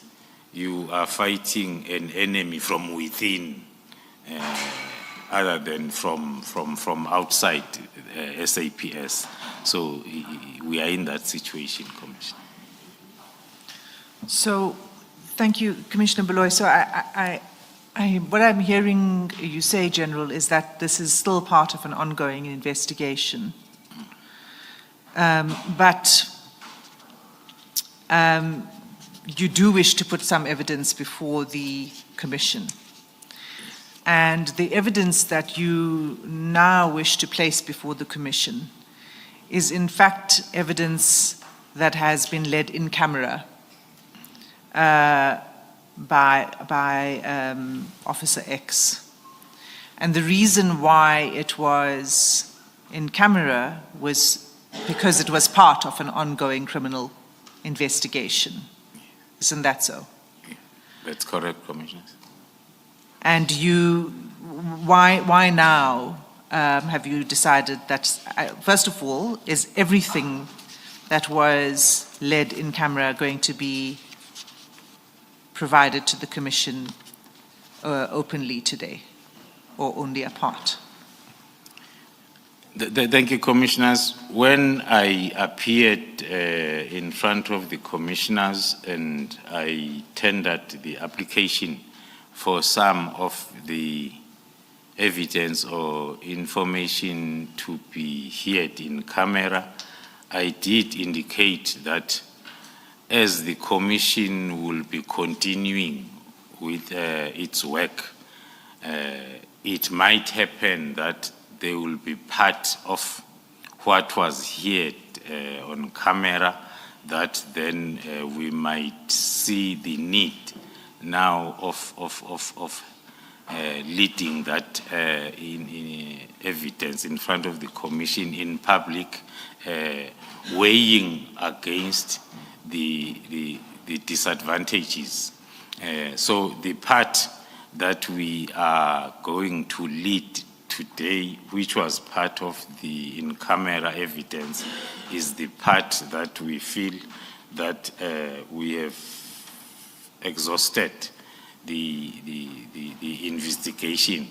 There might be also some parts that might not form part of the evidence where we are still finalizing the investigations.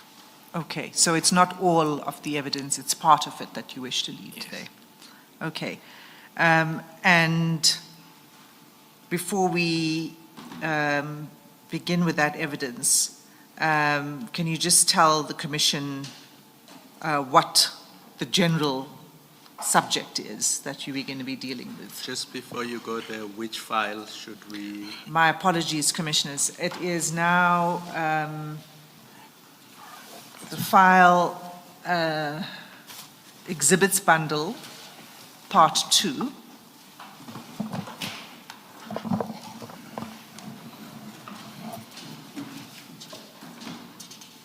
We can put away the annexures bundle for now. Yes, you may.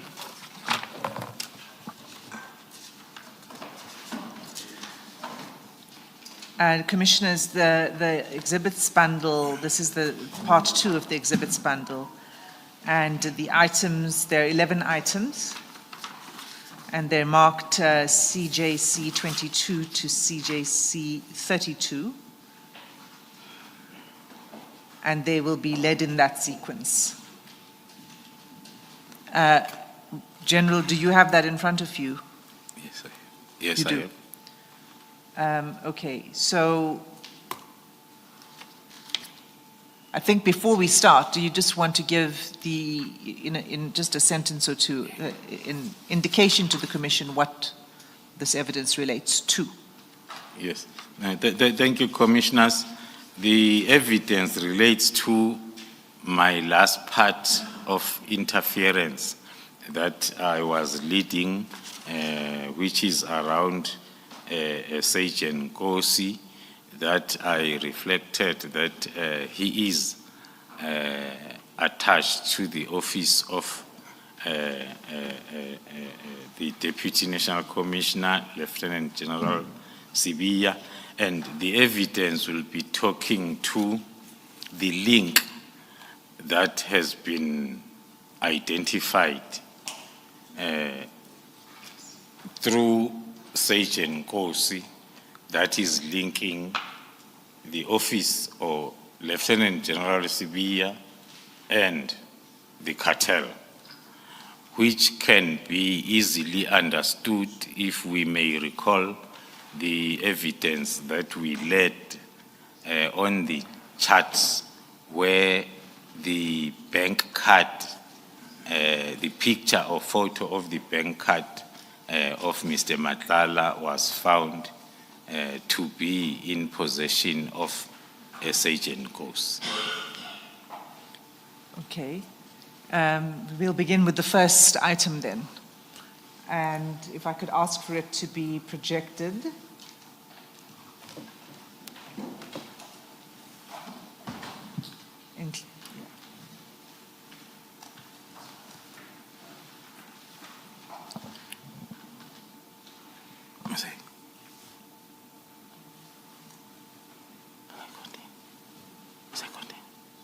Sound.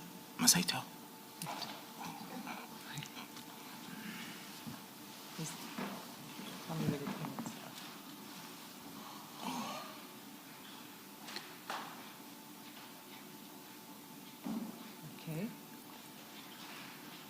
So, thank you. So, General, what is this that we are looking at? Sorry, can you put it back up?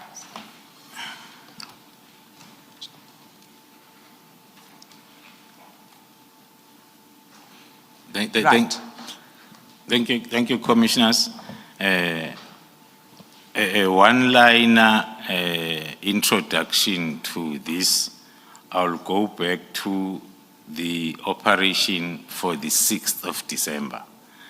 On the 6th of December, during that operation, one of our activities was to download the CCTV camera footage in the premises of Mr. Molefe, of which we did. So the CCTV footage that we are playing is the one that was confiscated and downloaded on the 6th of December. But the evidence, as per the dates, if the dates will appear on the screen, it's for the 27th of November, which was then around 5 or 6 days or less than 10 days before the 6th of December. So on the first part. Let's just take it slowly. So this is, what we are looking at is footage from the CCTV camera at Mr. Molefe's house. Yes, Commissioners. And the date stamp is 27 November 2024. Yes, Commissioner. Okay. And who is the person that we can see in the video that's exiting the white BMW? The person that we see exiting the white BMW is a Sergeant Nkosi. Okay, so that's... He just arrived in the premises of Katiso Molefe on the 27th of November. Okay. So the vehicle that is projected there on the video, I think we are still going to see it much closer. It is the vehicle. It is an SAPS vehicle that is allocated to the office of the Deputy National Commissioner Crime Detection, Lieutenant General Sibiya.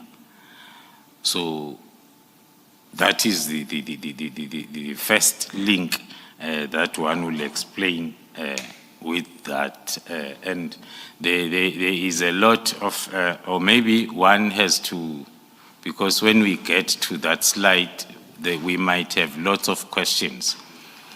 It is the policy of the South African Police Service to have all vehicles fitted with an internal tracking system, which is referred to as AVL, so as then we are able, especially during complaints, investigations, and our type of investigations, we are able then to have our work easily cut out.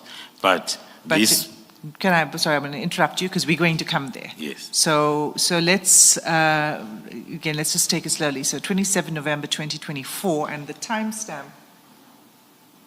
is 1631. Is that right? That is correct, Commissioners. Okay. And so we see Sergeant Nkosi arriving, and there's anything else that we need to see from this video? From this video, we can confirm that those premises are for Mr. Katiso Molefe. We have been frequent visitors there. We had arrested him twice, and he's getting bail now and again. We might then go back there anytime soon. So we confirm that these are his premises. We confirm the car and the individual driving the car. Right. Just for the record, this is the Sandhurst residence where the incident with the Hawks took place and where the takedown operation took place. That is correct, Commissioners. Thank you, Commissioner.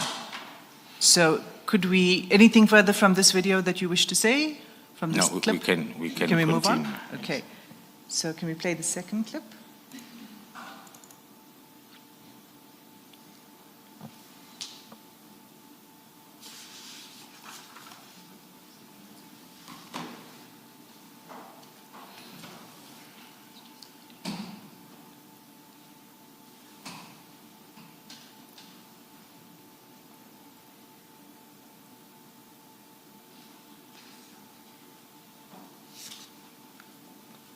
It's not showing. Could we have it projected, please? Thank you. Okay. Thank you. On the, 1 second, General. I just want to go back to the beginning of this. Thank you. Let's just watch the video.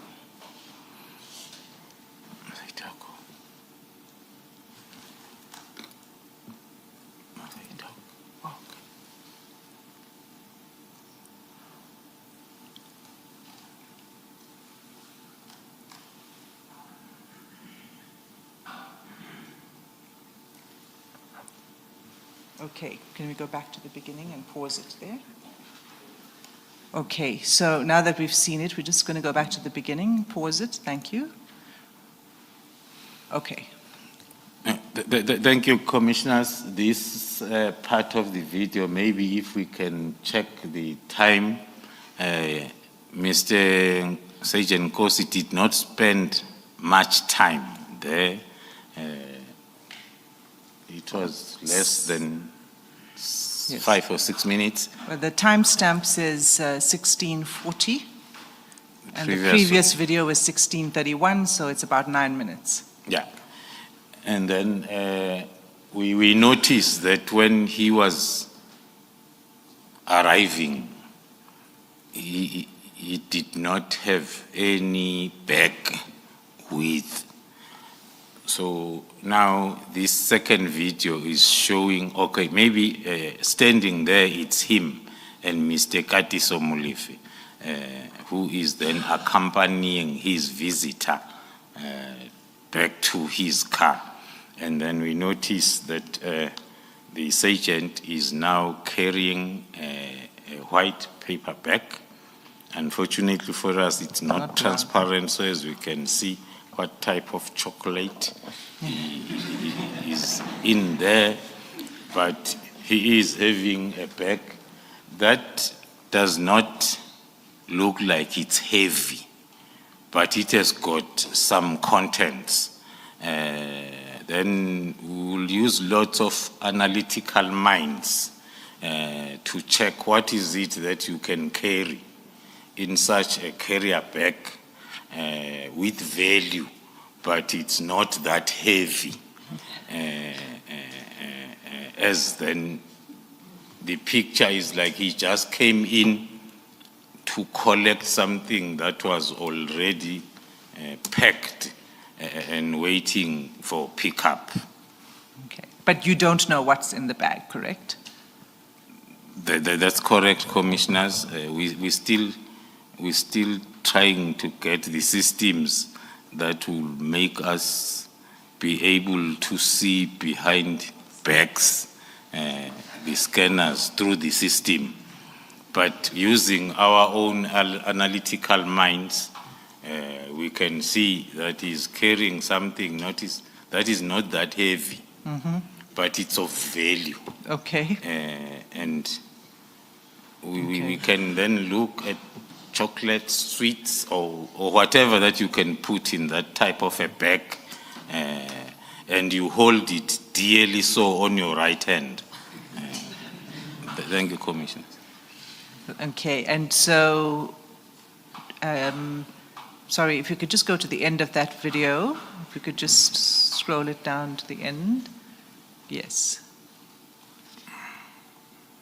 Right, so that is Mr. Molefe who escorted him back to the vehicle. That's correct, Commissioners. Okay. Can we then turn to item 3? Ms. Asim, perhaps before you go too far, for the record, I think you should state the exhibit numbers. Oh, thank you. Thank you, Commissioner Baloy. So the first video clip was CJC 22. The second was CJC 23. That's the video we just saw. The third item is CJC 24.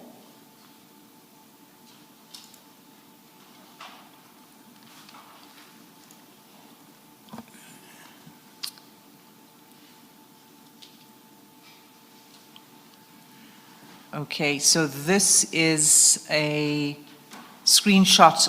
Well, what is this? It's a screenshot of the car. We can see that. But can you tell us? Thank you, Commissioners. Yes. It's a screenshot of the same car that we wanted to confirm the registration numbers, which corresponds with what we call in the police SAPS number.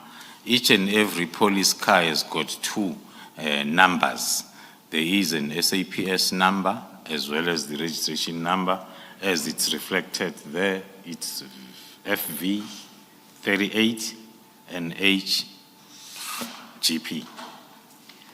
And is this photograph a still screenshot from the video that we just watched? From the video footage, we wanted to confirm and project it, because in the video footage, as the video is moving, it's not easy. But then we used different angles of a video. Then we opted for this that can clearly show the registration plate. The registration number. Okay. So that's the same car that was in the driveway of Mr. Molefe's house. Okay. Can we then turn to item 4, which is CJC 25.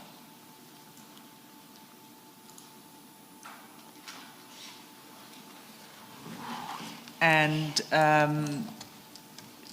General, this is what you started speaking about earlier, and it's projected on the screen, but there's also a hard copy of this in your folder as CJC 25, if it's easier for you to read it. Can you tell us what it is we're looking at? Thank you, Commissioners. As I've reflected and I said, all the vehicles of SAPS are registered on a particular system, which will be linked with the tracker system of SAPS. Now, in an attempt then to finalize our identification of the car, we have to work closer with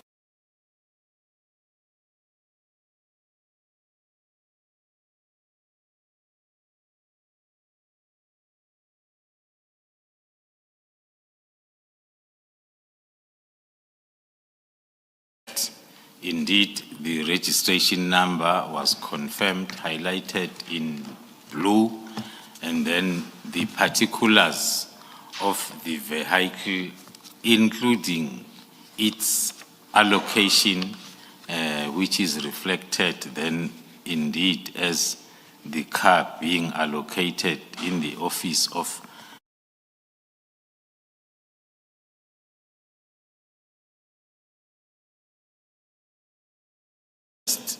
on utilizing this system was to using the tracking system, only to get the report from the system managers that the vehicle movement tracking unit, like a normal tracker, is not installed in the car.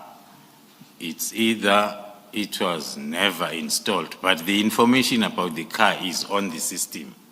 It's either was not installed or was installed and removed sometime.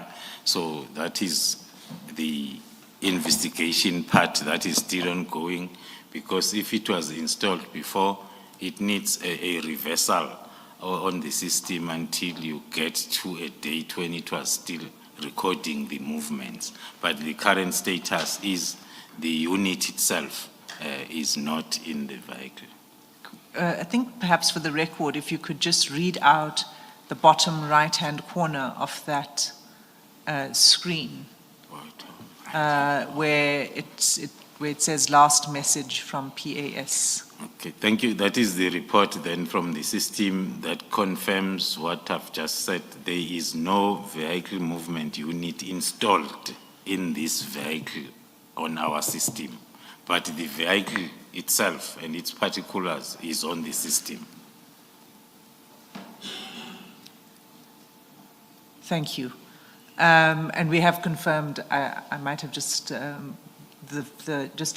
for the record again, the registration number is at the top left-hand corner of this document. Yes, Commissioners, that's where I started trying to Yes. explain this still photo of or printout of the system. That is the registration number that is picked up from the video footages and still photos and compared to with what is on the system, including the make and almost the whole information about the vehicle.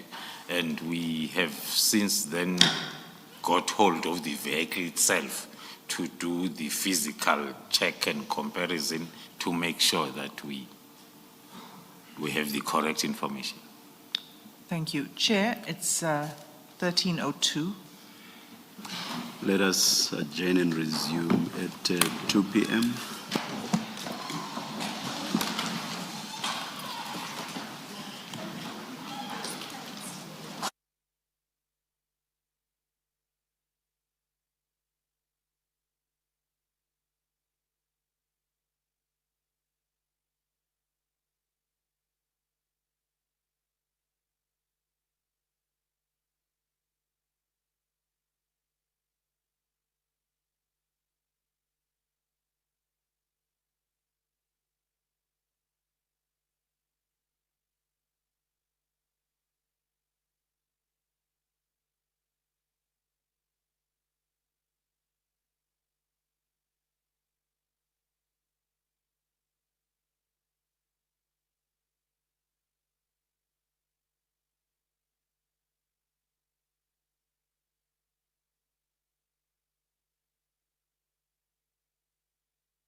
Thank you, Chair. And of course, resume at 9:30 as usual. Thank you, Chair. So, General Khumalo, we left off, the last thing we were looking at was the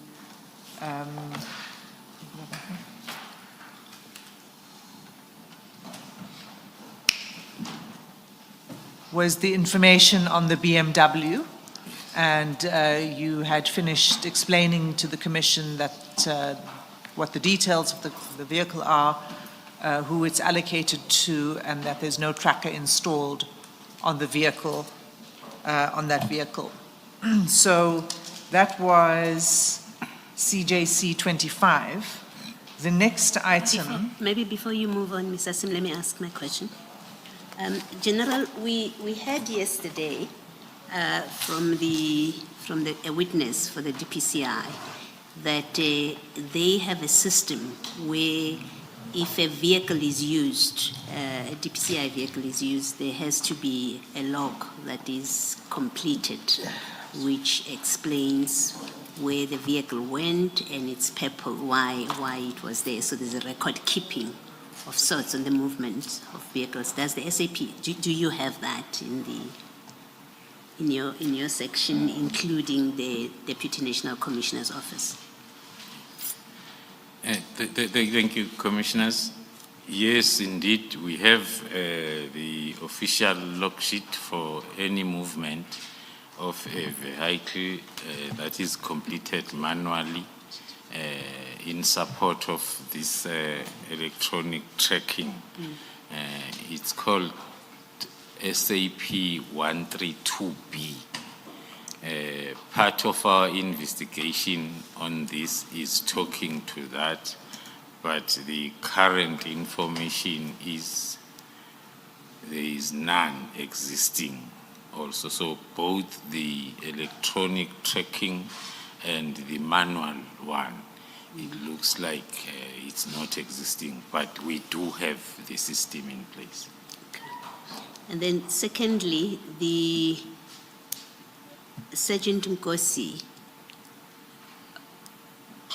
I think you said earlier he wasn't involved with the operation, with the team. He's not part of the team that was involved with the Madlanga matter, the Bukhoshi investigation. I think that's what you said. If he's involved with any investigation, well, maybe let me first ask this way.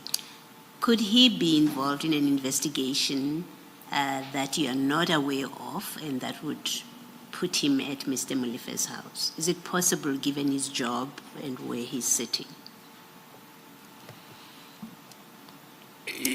Thank you, Commissioner. It is possible if you are an investigating officer, you go where your investigation is leading to.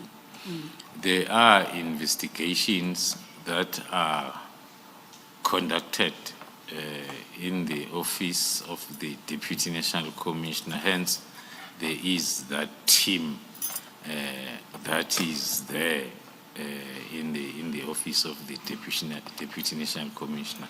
So it might happen if then there was an investigation that was making him to be in the premises of Mr. Madlanga. And if there is such, there would be a record of it, any such investigation. There would be a record of it. That is correct, Commissioner. All right. Thank you, General. Thank you, Ms. Asim. Thank you, Commissioner Baloyi. Just a quick question. The operation at Mr. Madlala's house on the 6th of December 2024, did you brief the National Commissioner and the Deputy Commissioners about it in advance of the operation? It's only the National Commissioner that was briefed in advance, but then in terms of information, maybe also getting to the Deputy National Commissioner's level, it's part of the investigation that we are busy with to determine the leakage. Okay. Thank you. Thank you, Commissioner Khumalo. Okay, so, General, could we look at now CJC 26, which is also a video. We'll play it first.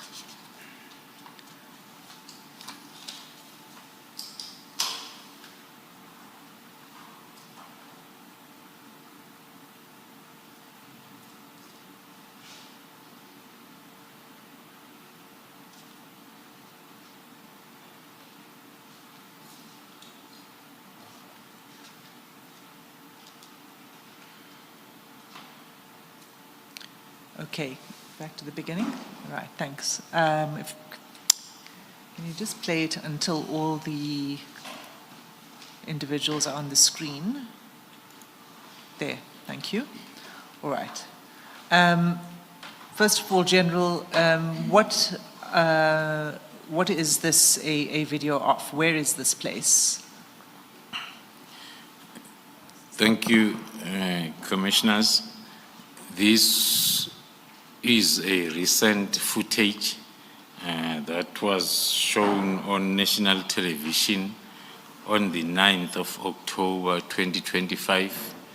It was during the search and seizure operation that was conducted by the team from KZN that is investigating cases then that are related to, amongst others, the Deputy National Commissioner, Lieutenant General Sibiya. So this is the footage that the team had interest on for various reasons that I'm still going to expand on as we move on with this linkage that we are discussing on this part of my affidavit. Okay, thank you. So this is a video of a TV screen. So this was playing on the news. That's Is that correct. right? That's correct. And it says on the TV screen, Sibiya home raid. And it was on the 9th of October, as you said. So can you identify who, first of all, can you confirm that this is Mr. Sibiya's house? Yes, Commissioners, we can confirm that it is Lieutenant General Sibiya's gate to the house, to the premises. Okay.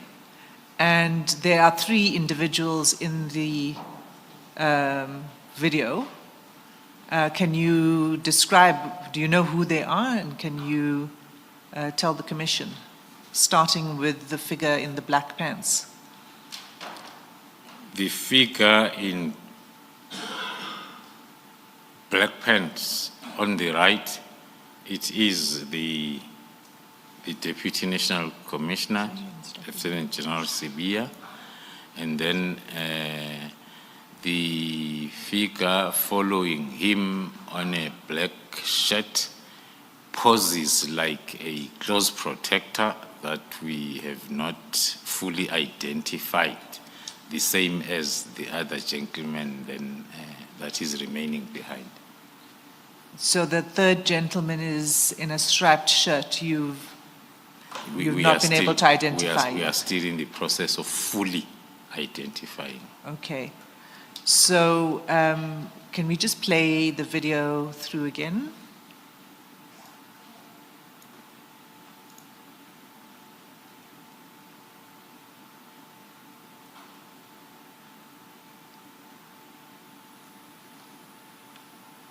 Okay.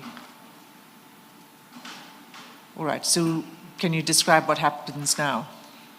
Yeah, the figure with a black T-shirt is seen posing or acting like a protector by opening the door for the principal to get into the driver's seat And after that, then the figure will move towards the back to the third vehicle on that convoy of 3 vehicles that are at the gate.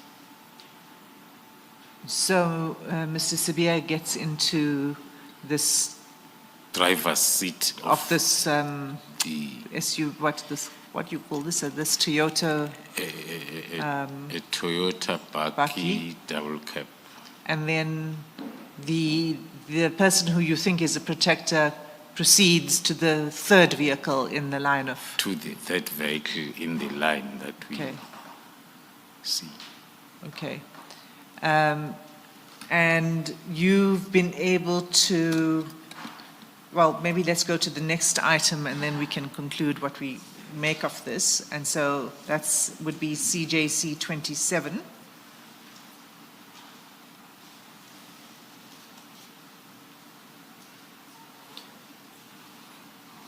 Thank you. It's a still photo. Scroll down. Yeah. Can I continue? Yes, go ahead. Thank you, Commissioners. It's a still photo from the video footage that we have just seen that is giving us a clear registration numbers of the vehicle and the same 3 gentlemen then moving as per the previous video with the heading heavily armed police raid home of suspended Deputy National Commissioner Shadrack Sibiya. Okay, we're going to come back to this vehicle. Can you just read out what the license plate number is for this Toyota Hilux? The license number, as clearly seen on the still photo, it's LY36PGGP. Okay, thanks. And the next item then is CJC 28. This is also a still photo. Is this a photograph of the 2 vehicles that were following the Hilux? That is correct from the other angle of the video footage. The purpose was to identify the white BMW that looked like the one that we have seen before. And indeed, it was confirmed with the registration plate that on that convoy, the third car, as the convoy was leaving the gate, was indeed the same BMW that is allocated to the office of the division of the Deputy National Commissioner. And were you able to establish who's driving the vehicle? At the time of the video footage and the still photos, we had not identified the driver. Okay. So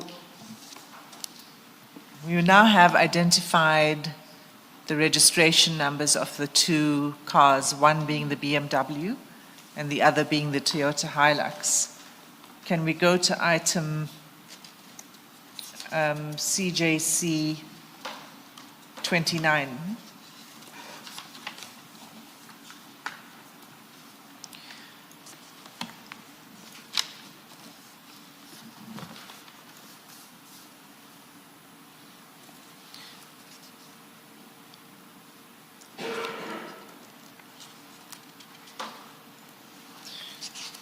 And in fact, you know, General, it's probably better if we just did the following. If we go to the next one, which is CJC 30 first.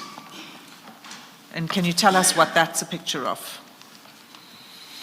Thank you, Commissioners. The picture is from the LPR footage that we Can you sourced just define LPR for the Commission, please? in full. Let me look for. It's a license plate recognition system that we normally source then from our partners during the investigation. Okay, continue. So the footage and the still photos are for the date of the 30th of the 9th month, 2025.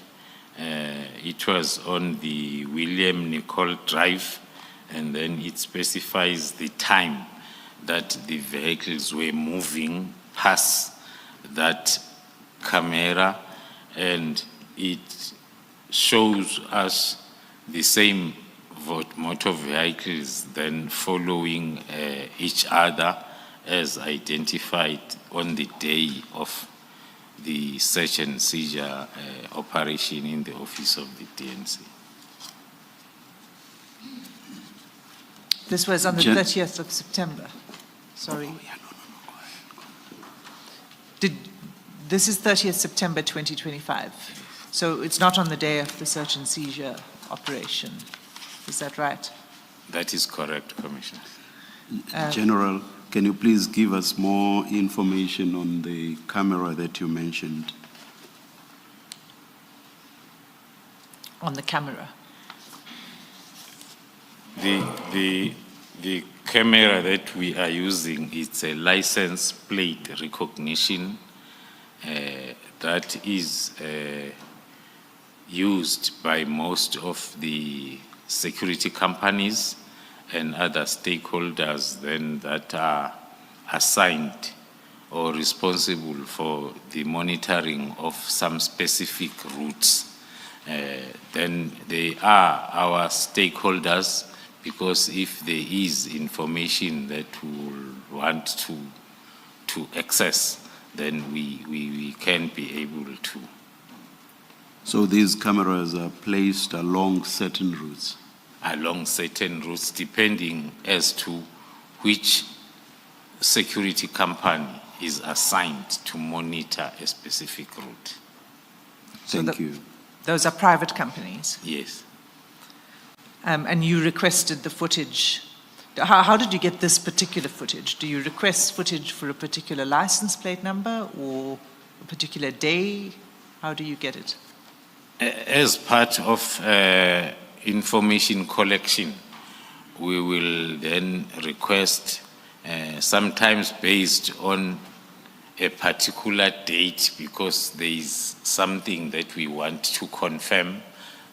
Sometimes it will be a random request, so as we can see the movement of a vehicle that is the subject of investigation. So in this case, it was a request for the specific license date, plate. Yeah. for a specific reason, Okay. which might form part of what I requested, that there are some parts of this that are still ongoing in terms of investigation. Okay. So so here we have, you said it was on William Nicol Drive, it's the 30th of September, it's at 19 minutes past 12 in the day, and the two vehicles you were able to confirm are which vehicles? Yes, we were able to confirm that it's the two vehicles of interest with the same registration plates of a double cab Toyota Baki with registration number LY36PGGP in front, followed by the BMW with registration number, the police BMW with registration number FV38NHGP. Okay. And if we turn over the page in the same exhibit, CJC 30, so that would be page 10, we have another photograph of those cars, and can you just tell us when that was taken, and at what time, Thank you, and Commissioners. where? Thank you, Commissioners. That was around Sentin, then along Freedman Drive and West. I think you're looking at the wrong, Ahmed?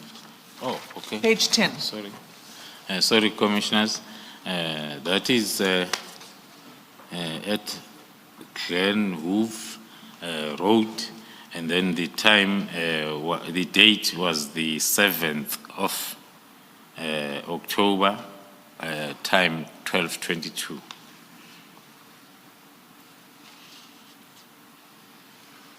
And it's the same two cars. Yes. Okay, page 11. Page 11, the same two cars on a different date that is not clear or visible on the still photo, and we do not have also them on our notes, but it's at Sentin, Freedman Drive. The same two vehicles were captured there. Okay, and then if you turn over page 12.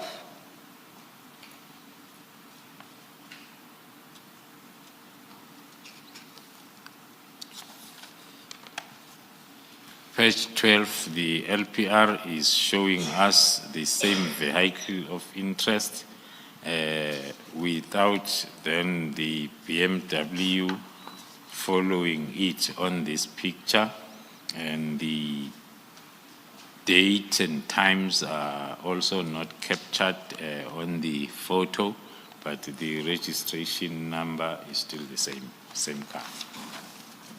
Okay. And then just for completeness, let's go to 13.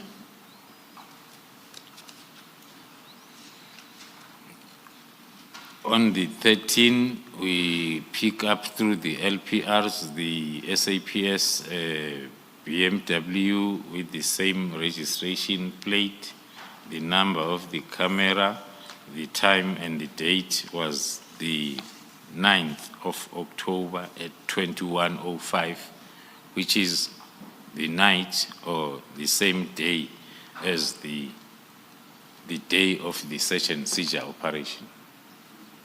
Okay, so it's dark because it's taken at night. At night, yes. So it's 9 October 21:05, and that's the BMW. Yes. And then the next page, 14. Next page, 14. It's now the Bakkie, same camera, same date, more or less the same time, with the difference of a second following. The interpretation is the following each other. So on page 14, you have the Bakkie, and it passes the camera at 21:05 seconds. Yes. And then on 13, the BMW passes the camera at 21:05 and 1 second. So it was 1 second after the Bakkie. Yes, hence our analysis then says same day, same camera, possibility is the vehicles were following each other. Okay, so with that, those series of pictures, let's go back to the exhibit we were looking at earlier, which is CJC 29. And can you explain what this exhibit is showing first, before we look at the detail? Yes. The exhibit marked as CJC 29, it's the data that will request, that will give us information that we'll need to analyze, consolidating all the cameras that a vehicle of interest happened to pass. And then if they are two, like in this case, we will use such information then to build up the pattern of the vehicles following each other on the days on the same days and times, as well as the camera numbers and the routes that the vehicles are traveling on. Okay, thank you. So this is a sort of consolidated data set of the vehicles passing various cameras.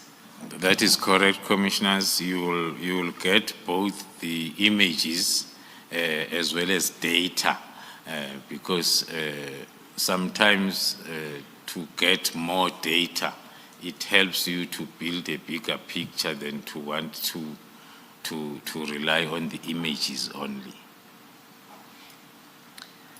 So can we look at the detail of this then? So to explain what it is you see from this data. On this data, Chair, And we don't need to go through all, but if we could go to maybe 3 of them just to give the Commission the idea of what's going on in here. Yeah. as the system is referred to as LPR, license recognition, it shows that it works on the registration plate. So that is why then before any data is captured, there will be a registration plate, and thereafter the next information that will be having a date of when it was captured, and then will also be followed by the area as well as the street, so as you are able to see as to which direction the vehicle of interest was moving towards. Okay, so can we be a bit more specific about this? If we look at the first one on the left-hand side, that's the license plate for the bakkie. Is that right? That is correct. And it is a photograph taken on 9 October at 21:05 and 0 seconds. Yes, that's correct, Commissioner. And it was taken at East Road and South Road. Yes, Commissioner. Okay, so if we move down to the BMW, the FV license plate, Then the FV now for the BMW on the same road, same camera, more or less the same time, on the same date, with a difference of seconds or a minute apart. it's 1 second apart. Yes. 21:05 and 1 second. That's correct. So if we just do the same exercise to show the pattern with the second one. So the second from the top, again the bakkie.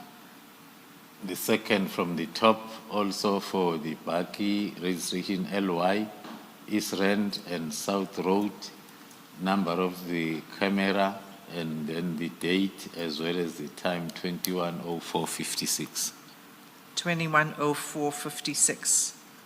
And if we compare that with the BMW,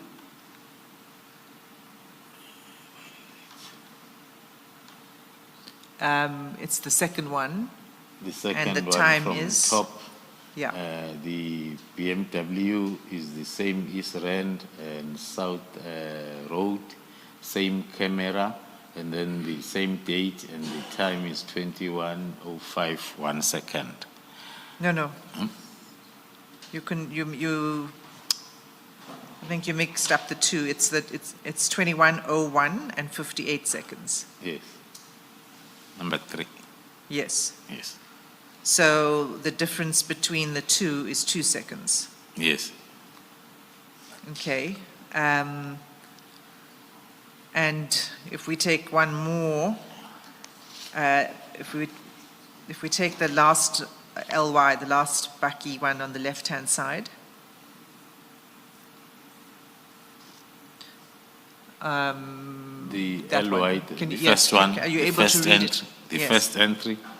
the one, so the 1, 2, 3, the fourth one from the top. Sorry? Oh, on your screen, it's the first one at the top, yeah. On my screen is the first one. On the It's left, yeah. The LY36PGGP, Sentin, Friedman Road and Rivonia Road. The date is the 9th of October. The time is 20:33, 15 seconds. Okay, so then if we move down to the BMW, what does that show?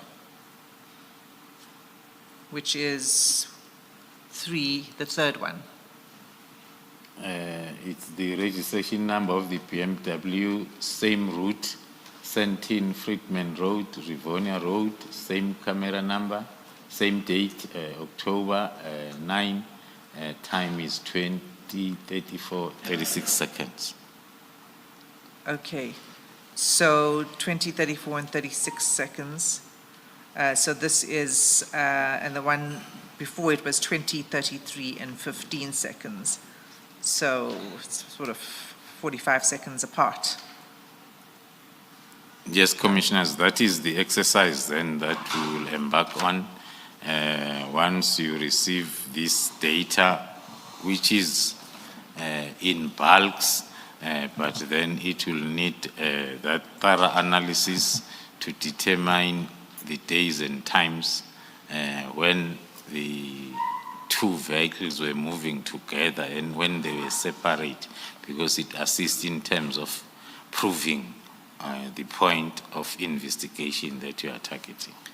And have you and your team done a thorough analysis? I understand that this is here for illustrative purposes, but have you done a thorough analysis on the movement of these two cars? We have done a thorough analysis that is talking to our points of investigations. And what does the analysis show you? Commissioners, as I requested, maybe that there are parts of this investigation that will request that they remain on camera,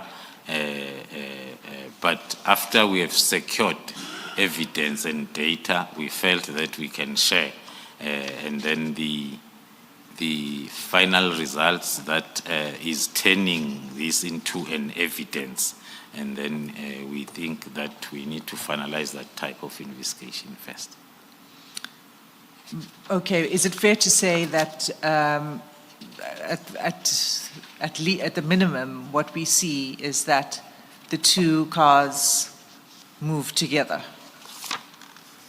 That is correct, more especially, Commissioners, if we look at the main heading for our discussion, the link that we have been working on that talks to the office of the DNC, Mr. Nkosi and the Kachara. So we were able to, you've identified the BMW and the ownership of the BMW and the driver. Can we now do the same for the bakkie? And the driver, when the BMW arrived at Molife's home, have we established who the driver was on the clips on the highway? The clips captured by the cameras along the highway. Do we know who the driver of the BMW was there? At Mr. Molife's house, you have told us that the driver was Sergeant Nkosi. Yes, Commissioner, using the CCTV footage, it gave us concrete information, and then using the license recognition system needs to be coupled with the either local or internal tracker as well as the 132B that will give the particulars of the driver and the purpose for driving. So it's the part that we are still wrapping up. Thank you, thank you. okay, so you're not able to say at this point who the driver is in these pictures? Okay, so the bakkie, Can we turn to CJC 31, page 15 of the exhibits bundle? And can I ask that you zoom in on the vehicle in the middle of that screen?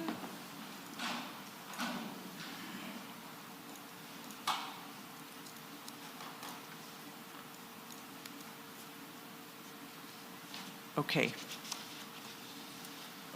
Okay, General. So shall we begin from there, General? Can you describe what this slide is telling us? Thank you, Commissioners. In an attempt to consolidate all the information that we have collected and confirmed to date, starting with the vehicle itself, as we can see it in the picture, as well as the registration numbers. And then on top, I think if we scroll down, if we scroll up, we'll see the Lieutenant General who is linked with the driving of the same car on the 9th of October. And maybe also to mention that we have additional information that is showing, that is helping us with the daily movement of the car. That will direct us to the identification of drivers or driver as we finish off the investigation. But the purpose of this part is mainly to confirm the car and the driver, as well as the owner. If we scroll, Can you go down? scroll up, and then the car is registered or owned by a gentleman named Scanik Stewart James. If we scroll, I'm not sure whether it will be back up a quick, let's scroll again, and then on the left, To the left. to the left or to the right, This. to the This. yeah. So a quick profile of the owner of the car. As I've mentioned, Mr. James is having a total of 34 cases. He was found guilty on 18 of them, and 11 were withdrawn, and 5 he was found not guilty. That is the profile as per our systems of the owner of the car. Now, The owner of the Toyota Baki. yes. And if we, okay, so the 18, total of 34 cases against him, and in which he was found guilty in 18. Can we just scroll down to see the details of those cases? And if you can start, perhaps, yes, right at the end. The profile of the cases, maybe then I'll get guidance from the commissioners if we have to go through all 34, 5 of them, but we have listed all of them, starting with the Brighton Beach. Most of them are from KZN. There is only one that is from the Northwest Province, starting with the Brighton Beach case number of 2011, where he was Perhaps guilty. only those where he was found guilty. Guilty, yes. Thank you, Chair. And then the next one where he was found guilty, the Chatsworth, same year in January, which is few months before the Brighton Beach one. He was found, he committed, because the case number is the day of the offense. So it's not the day of The verdict. Yeah. of conviction or being found guilty. So moving to the third one, found guilty, Durban So Central. the Chatsworth one was for carjacking. The Chatsworth again in January, same year, 2011, the carjacking, which is not far away from the first carjacking that we started with, more or less the same month, and then another guilty, 2010. This time around, the car is not hijacked, but it's stolen, theft of a motor vehicle. Durban Central case, found guilty again. And then Durban North, another theft of a motor vehicle, found guilty. In 2011, on the 5th month, the busiest years with the quick analysis from 2010, 2011, we are still there. Then we are moving to the next ones, Durban North again, same year, 2 months apart, another theft of a motor vehicle found guilty. Then the withdrawn, another carjacking, same year on the 6th month.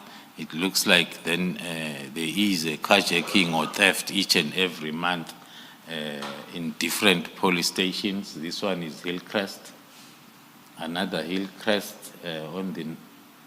That one was not guilty. The Howick, 2011 again, on the 10th month, theft of a motor vehicle. Another one, Malvern, another car hijacked, followed by the Marine Hill, 2011 again, on the 6th month, another car jacking found guilty, and then not guilty, withdrawn,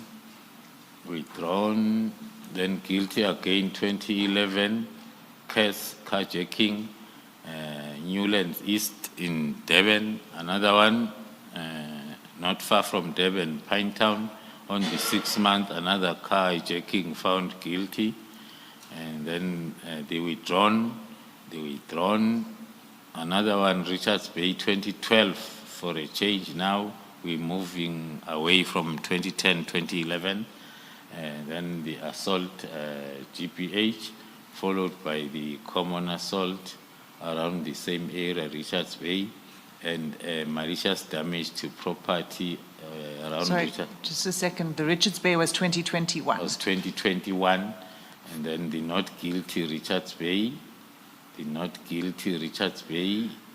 and the theft of a motor vehicle in 2011, the special years of stealing or hijacking cars between 2010 and 2011. And then Richards Bay, common or withdrawn, another withdrawn, not guilty, withdrawn, another guilty, Town Hill, theft of a motor vehicle during 2012, and then another guilty in the same area the previous year, which is 2011, for a theft of a motor vehicle, and then the Wentworth in 2011 around Durban for the carjacking. And then the last one then is 2011 case. He was found guilty for carjacking. The list as reflected, there are lots of questions. If you commit so many theft and hijackings within the space of 2 years and you are found guilty, how many years and when are you serving your sentences? Because everything is like in a very short space of time. That is part of investigation that is still ongoing. That is the criminal profile of the owner of the buggy so far. So this is the vehicle that General Sibia got into on the day of the raid on his home, and this is the person who owns it, and he has quite a long rap sheet. And quite serious crimes too. Would you agree? I fully agree, Commissioners. Okay, so if we want to wrap up this section, unless there's anything else you want to say on this slide, General, no? Okay, so then can we turn to CJC 32, page 16. And can you describe what we see in that picture? And the picture is the day the Deputy National Commissioner was appearing in the ad hoc committee with the same gentleman, owner of the car, acting like his close protector in the highest offices of government for 2 days. We then captured that so as then we can finalize our link and relationship. Thank you. Okay. So is the purpose of this photograph to show that he is in the presence of General Sibiya and in Parliament? That's correct, Commissioners. I would not have been able to recognize him in the picture in Parliament because he's clean-shaven here and is heavily bearded in the other picture where you show the ownership of the Toyota Hilux double cab buggy. How did you establish the identity? That is correct, Commissioner. When we do the images, we want to do them in line with the photo that is on the system. But then the personal information is the one that will confirm our pieces of information. But we would not want to use the photo image from the other system when we are talking on the other system.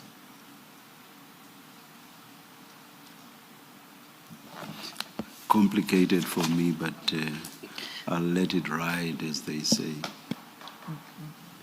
But General, you go ahead, Commissioner. the question is, how do you know that the person you see in CJC 32 is the owner of the Toyota double cab that we identified earlier? Yeah. Just by looking at this photo, how are you able to tell that that is the person? Without maybe then divulging the parts of information that is still under investigation. But what we're projecting, it's what has been confirmed through different means of how we confirm images as well as information behind the image. I'll use maybe the first layer that moving to areas like the Parliament, like moving into this area, I must be accredited. And then my correct particulars must be captured somewhere. Now, if they will be confirmed, if they will be checked against the particulars that are in the registration of the car, I'm not saying that's what we did. I'm saying it's for an example, Commissioners. Why are you sounding like the National Commissioner when he was asked about the WhatsApps? He would not confirm or deny. He left it in the air. So my last question is, when you say this gentleman that we see in CJC 32 is a personal protector of General Sibiya, how do you know that? Aren't personal protectors of commissioners employed by SAPS? Is this gentleman employed by SAPS or is he a private individual? Okay. No, that is very correct, Commissioner. The personal protectors of SAPS senior officers are employed by subs, but in this case, then for different reasons, then it's not the case. This gentleman is not employed by subs. Is not employed by subs. He's employed by General Sibia. Or you don't know?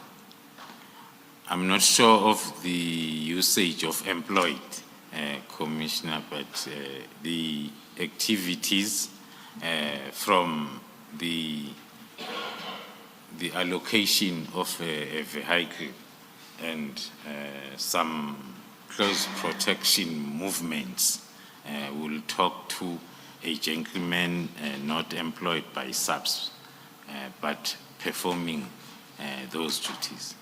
Thank you.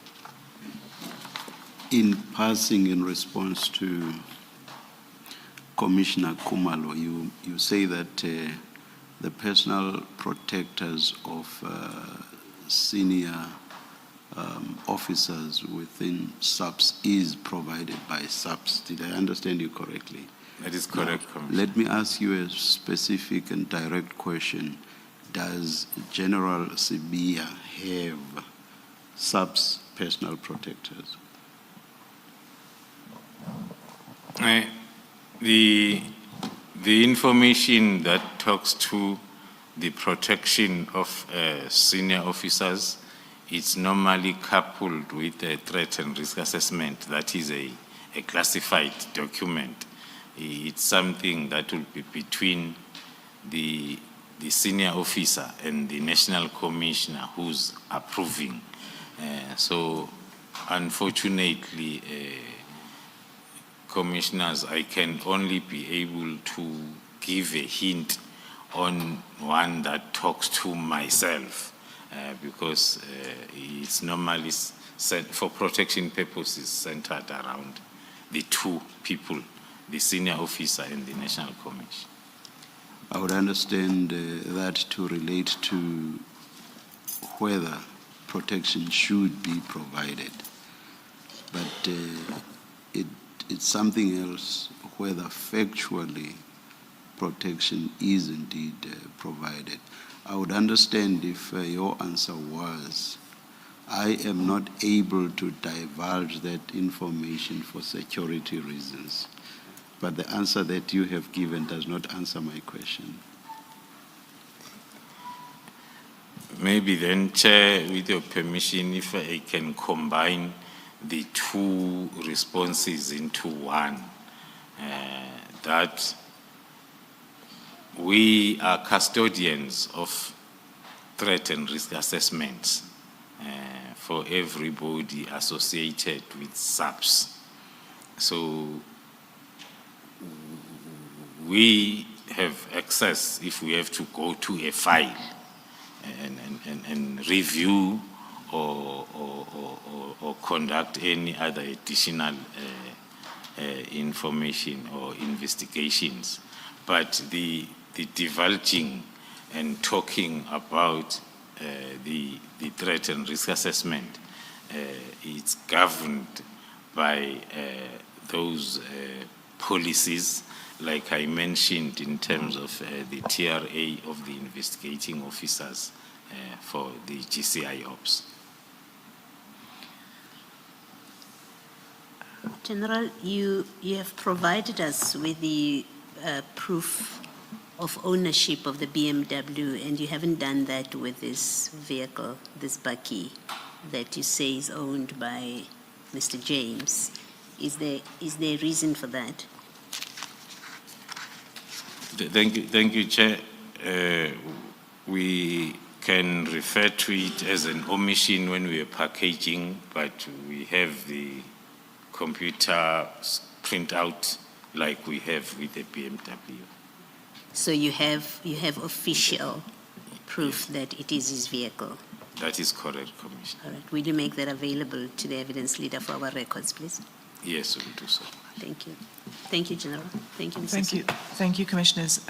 Just a few questions following from that. The first is, you confirm that the owner of the Toyota is Mr. James that you referred to, right? That's correct, Commissioner.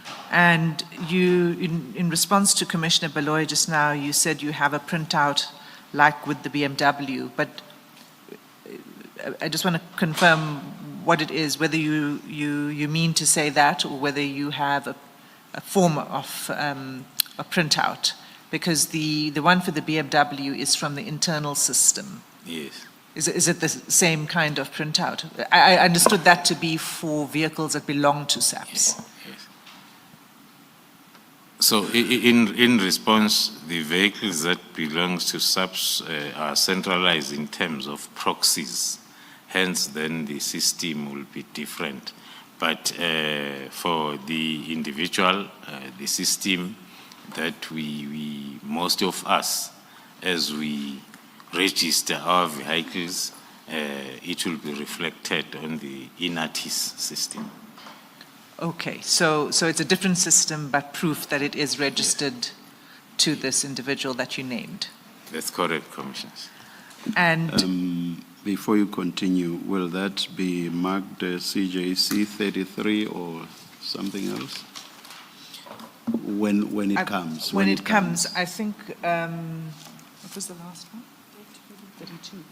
I think for the sake of not interfering with the next witnesses' exhibits, we'll make it 32.1. 32.1, all right, thank you.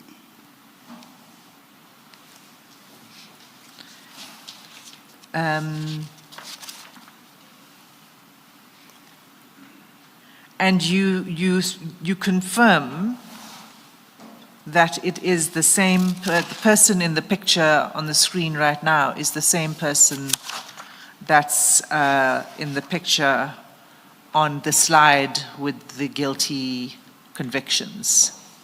That is correct, Commissioners. And you've conducted an investigation in order to establish that that is indeed the same person. That is correct, Commissioner. And just to follow up also on the question of protection, do I understand you to be saying that a senior officer in the SAPS doesn't automatically have protection protectors? It's not automatic. That is correct. It's not automatic. It's always a recommendation that is given after a threat and risk assessment has been conducted. Okay. So, so it's not automatic. And to the question whether General Sabia has SAPS protectors, your answer is, just to get that clearly, because I didn't quite get it when the chair was asking. So does General Sabia have SAPS protectors? Looking at the level in terms of the policy, he is supposed to have. The only part that one cannot detail in this platform is to confirm yes or no, because the TRA is a classified document that talks to the subject and whoever is responsible for the recommendations. Okay. I'll leave it there. He might need it after you're done on the stand. But we won't press any further with the status of the protection. We are now done with the exhibits in this bundle. Is there anything else you wished to say about this link that you were trying to make before we move off this topic? Okay. No, thank you so much, Commissioners. The concern that we have as we're dealing with this project talks to the infiltration of, in this case, I will say SAPS at the highest level by the syndicates. before you even do the detailed investigation, looking at the basic profile of the individual, it tells you that it's either individual is part of a car hijacking syndicate that is working very hard, looking at the timelines, that it's not one vehicle per year. Maybe it's 12 or whatever the target. So that is what we think it's a worry of what we are facing as SAPS, to be easily, whether we use easily infiltrated or easily befriended or easily be associated or easily be any other weight, because it makes, as we are saying, and I quote and I hear the evidence by the witness A, B, and C, it makes the lives of those that need to deal with these cases very much difficult, because now for them to come closer to the individual, they must first go through the Deputy National Commissioner and then, which is something else. So with this, we are confirming and proving the challenges that we are facing as to, because the other thing that we can add is the professional criminals that are part of syndicates and cartels. This is a must that they must do. It's a must that they must be closer to higher levels, so as then it becomes difficult for lower levels. I should think there's been evidence that was led, I'm not quite sure whether it's this commission or the ad hoc committee, where Nhlanhla will be on the process of wanting to get closer to the so-called generals, including myself, because getting closer, it's a requirement that will make it difficult for the operators to do their work.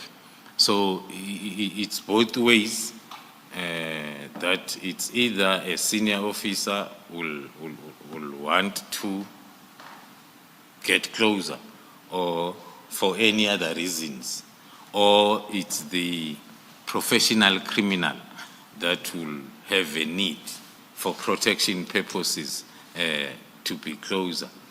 And that is done in many ways. So that's why we are worried about the trend that we see growing within SAPS, which makes the work of the juniors very, not difficult, but painful.